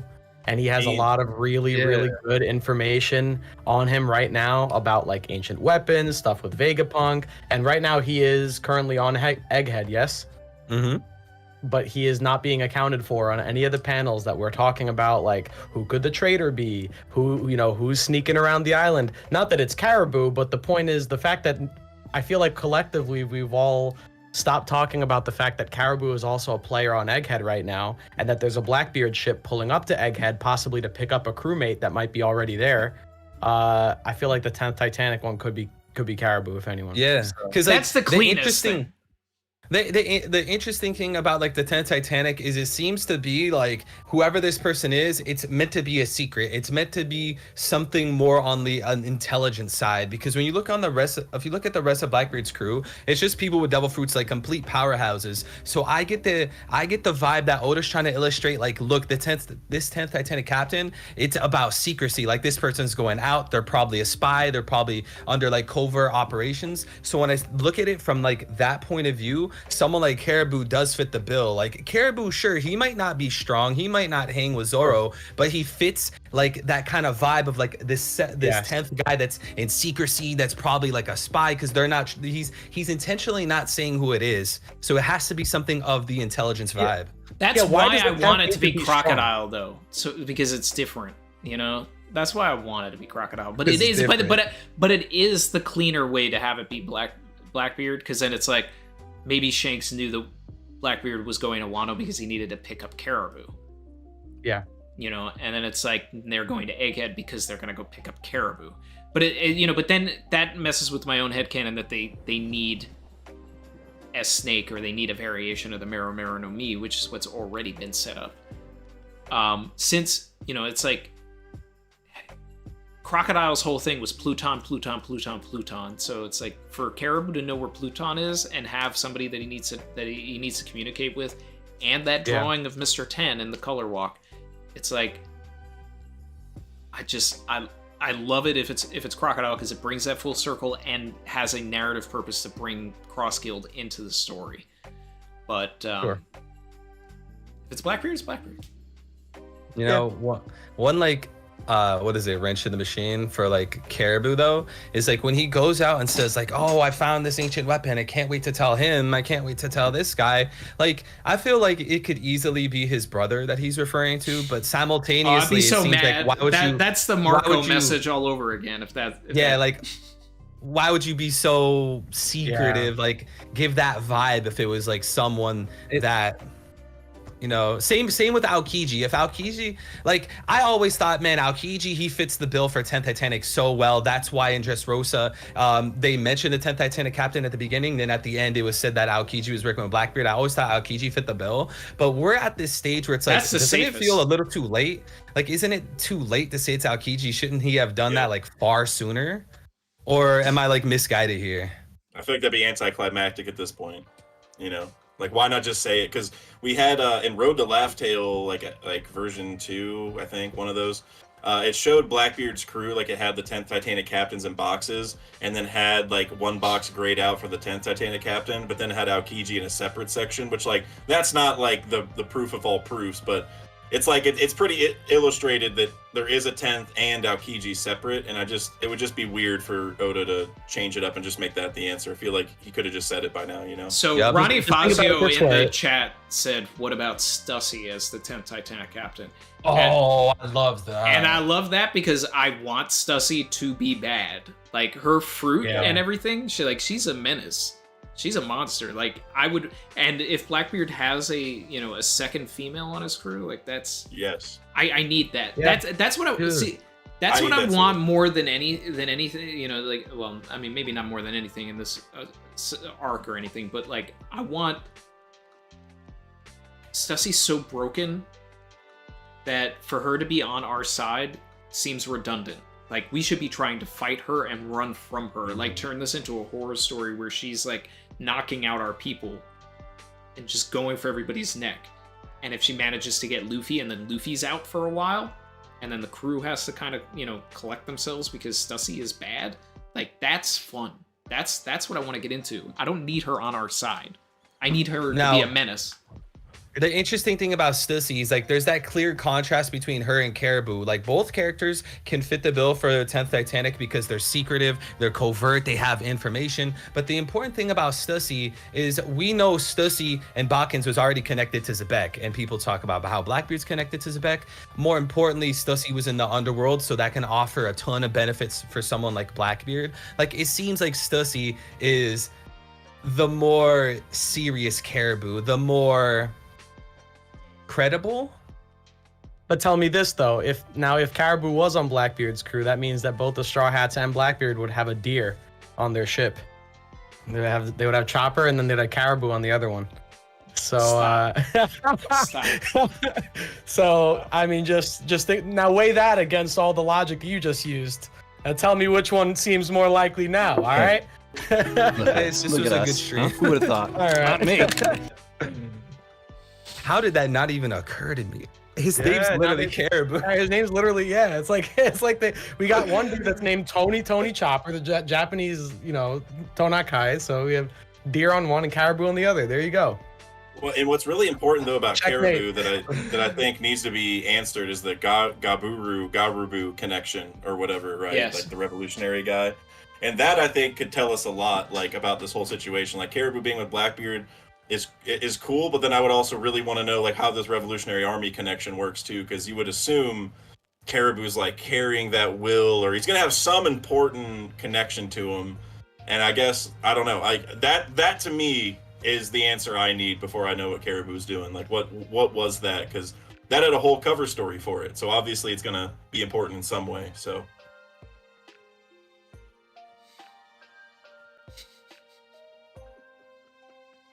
All I know, man, Saturn, you know, leaving Marie-Joie to go to a war zone when they know a pirate emperor is there. Like, this is some serious stuff we're heading into. Do you guys think Saturn is a combatant kind of character? Yes, he needs to be. He needs to be. So that we get the inversion of what Charlos wasn't. So when Luffy punches him, he gets back up and starts scrapping. Yeah. He points to the scar. He points to the scar and says, like, "Oh, like this is throbbing because Joy Boy gave this to me." Type thing. Right? You're gonna have to do better than that. If Shanks brings that up for Blackbeard and like we heard like Kaido with Odin, bro, we got to see where the scar came from. And it's just like the guy with the clear scar is the one who's coming. I'm telling you, it's like Joy Boy gave this to me in the Great Battle of. I don't know. If you're right on that, I'm giving you all the flowers. Please, bro. That's been like headcanon since I knew he was coming almost. After this Garp chapter, man, I'm expecting all of these Gorosei to be peak fighters. They all had their prime at some point, and that prime had to have been pretty high. So I'm gonna just assume that even now, like, these Gorosei are just gonna come out, they're just gonna be chefing right out the gates. I'm ready for it. I mean, think about it. Like, this is shonen manga. Like, these guys that run the world, of course, they're going to be fighters, right? Like, all these guys that are into the politics and pulling the strings and stories like this, they're fighters. They throw hands. That's why this guy's walking around with a sword. These other guys are scarred up. They're talking about keep the balance. We know that there's a 100-year war behind them. I totally agree. If it was like Togashi was the author, I would think, okay, there's a good shot these guys might not actually be fighters at all. But, you know, for like Oda, yeah, it's like they got to be able to fight. You know? Oh yeah, he's scrapping. He's gonna master Roshi. He's just gonna like. Yeah, exactly. That's Roshi. I know what you're talking about. He's always on that flow. That's why, you know, I'm expecting it. Was that not to go off topic, but was that like an Arthur edit that I saw? Where like they made Saturn get super buff like Master Roshi. Someone made that fan art as like an actual like manga panel. Yeah. Oh, I don't know. I never saw that, but I gotta find it. I think when Artur did his return to Reverie thing, I think he had Saturn turn into like a dinosaur or something. I remember that one. One of them turned into a dinosaur. It was fun. Yeah, it was Saturn. I remember that one, but I thought like in recent times, someone edited Saturn in like a manga panel to look like some buff Master Roshi kind of thing. I wish I saved it. All right, guys. It is 5 o'clock on my end. I actually have to get going, but this was really fun. Randy, I was going to start wrapping it up anyway because I saw in the chat that spoilers are out, and I don't want anything to impact the stream. Why are they coming out on a Sunday? I have no idea, man. And I will say, like, I never read spoilers. I don't know anything, but I've had multiple people just say, "Okay, be on extra alert this week." That's all they've really told me. So I guess be wary. Be very wary this week. Oh yeah, I mean this is the end of the internet for this week for me. So no notifications, silence, do not disturb. All of it. I've seen like a few details. You guys gotta be safe out here because don't want to get spoiled. Yeah. Well, I think this might be one where people spread it out, but go on. Sorry. I do have to get going. Randy, thank you so much for having me, man. This was a really fun stream. Appreciate you jumping in, man. Yeah, man. Law is in Sword. I'm in it. I'm in it now. Law is in Sword. Everyone, chat, just get ready for it. Just get ready. That's all I'm gonna say. Also, chat, you guys are great. I'll catch you guys later. Randy, thank you. See you guys. Great talking to you guys. And have a good week. Good luck dodging spoilers. Yeah, you too, bro. Take it easy, bro. Yeah. Yep. We had a fun little mini-reverie. Turned out to be something cool. Shout out to everybody in chat. Shout out to Ronnie for the gift memes and everything. Everybody who was super chat. Everybody who came through. We had Brago in here. We had Artur. We had Mugiwara MattB. We had Parvision, Hidden Island, Daks Sake, Threevil. We had JD for a little bit with Laz on the couch.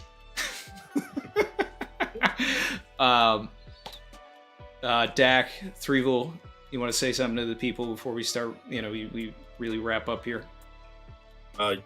Yeah, man. I mean, thank you for inviting me. I really appreciate it. I mean, it's always fun, getting to stream with the guys, especially on Randy's channel after that awesome Theory for Theory we had a couple weeks ago. So it means a lot to be here.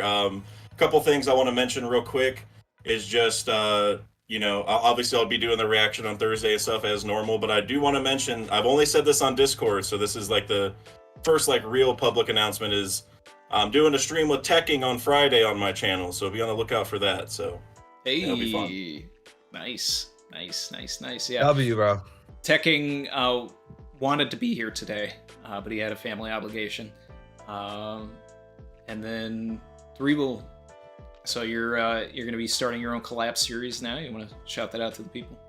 Yeah, I decided to start a new live stream series. It's going to be very straightforward. Literally, just get someone on the channel. We just expose everything, no holding back. Hot takes, replying to all the super chats, the super unfiltered.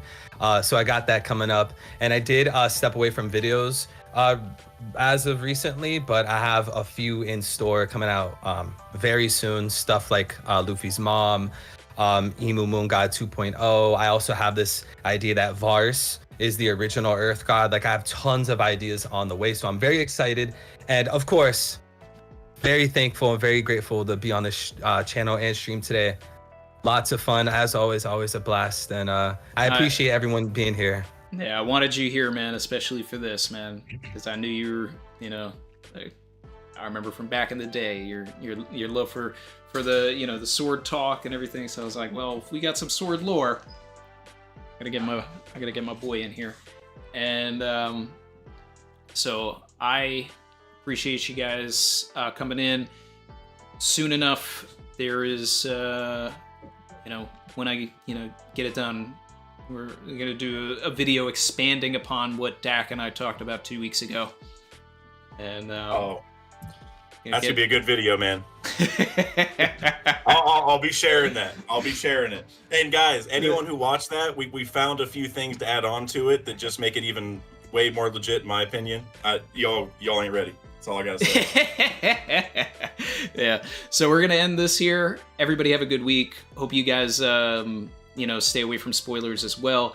And we'll be back as usual because we're Zolo-boys now. We're official, so we'll be here on Sunday for 1081. 9:30 PST, 12:30 EST. All right. Thank you so much, everybody.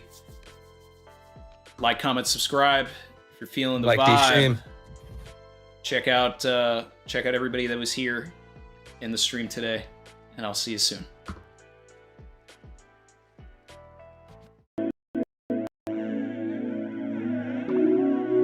All right, we good? I've been swimming deep, deep. Savage. I've been meaning to ask you, how do you have like those random like pop-ups in the middle of the stream? How did you do that? Okay.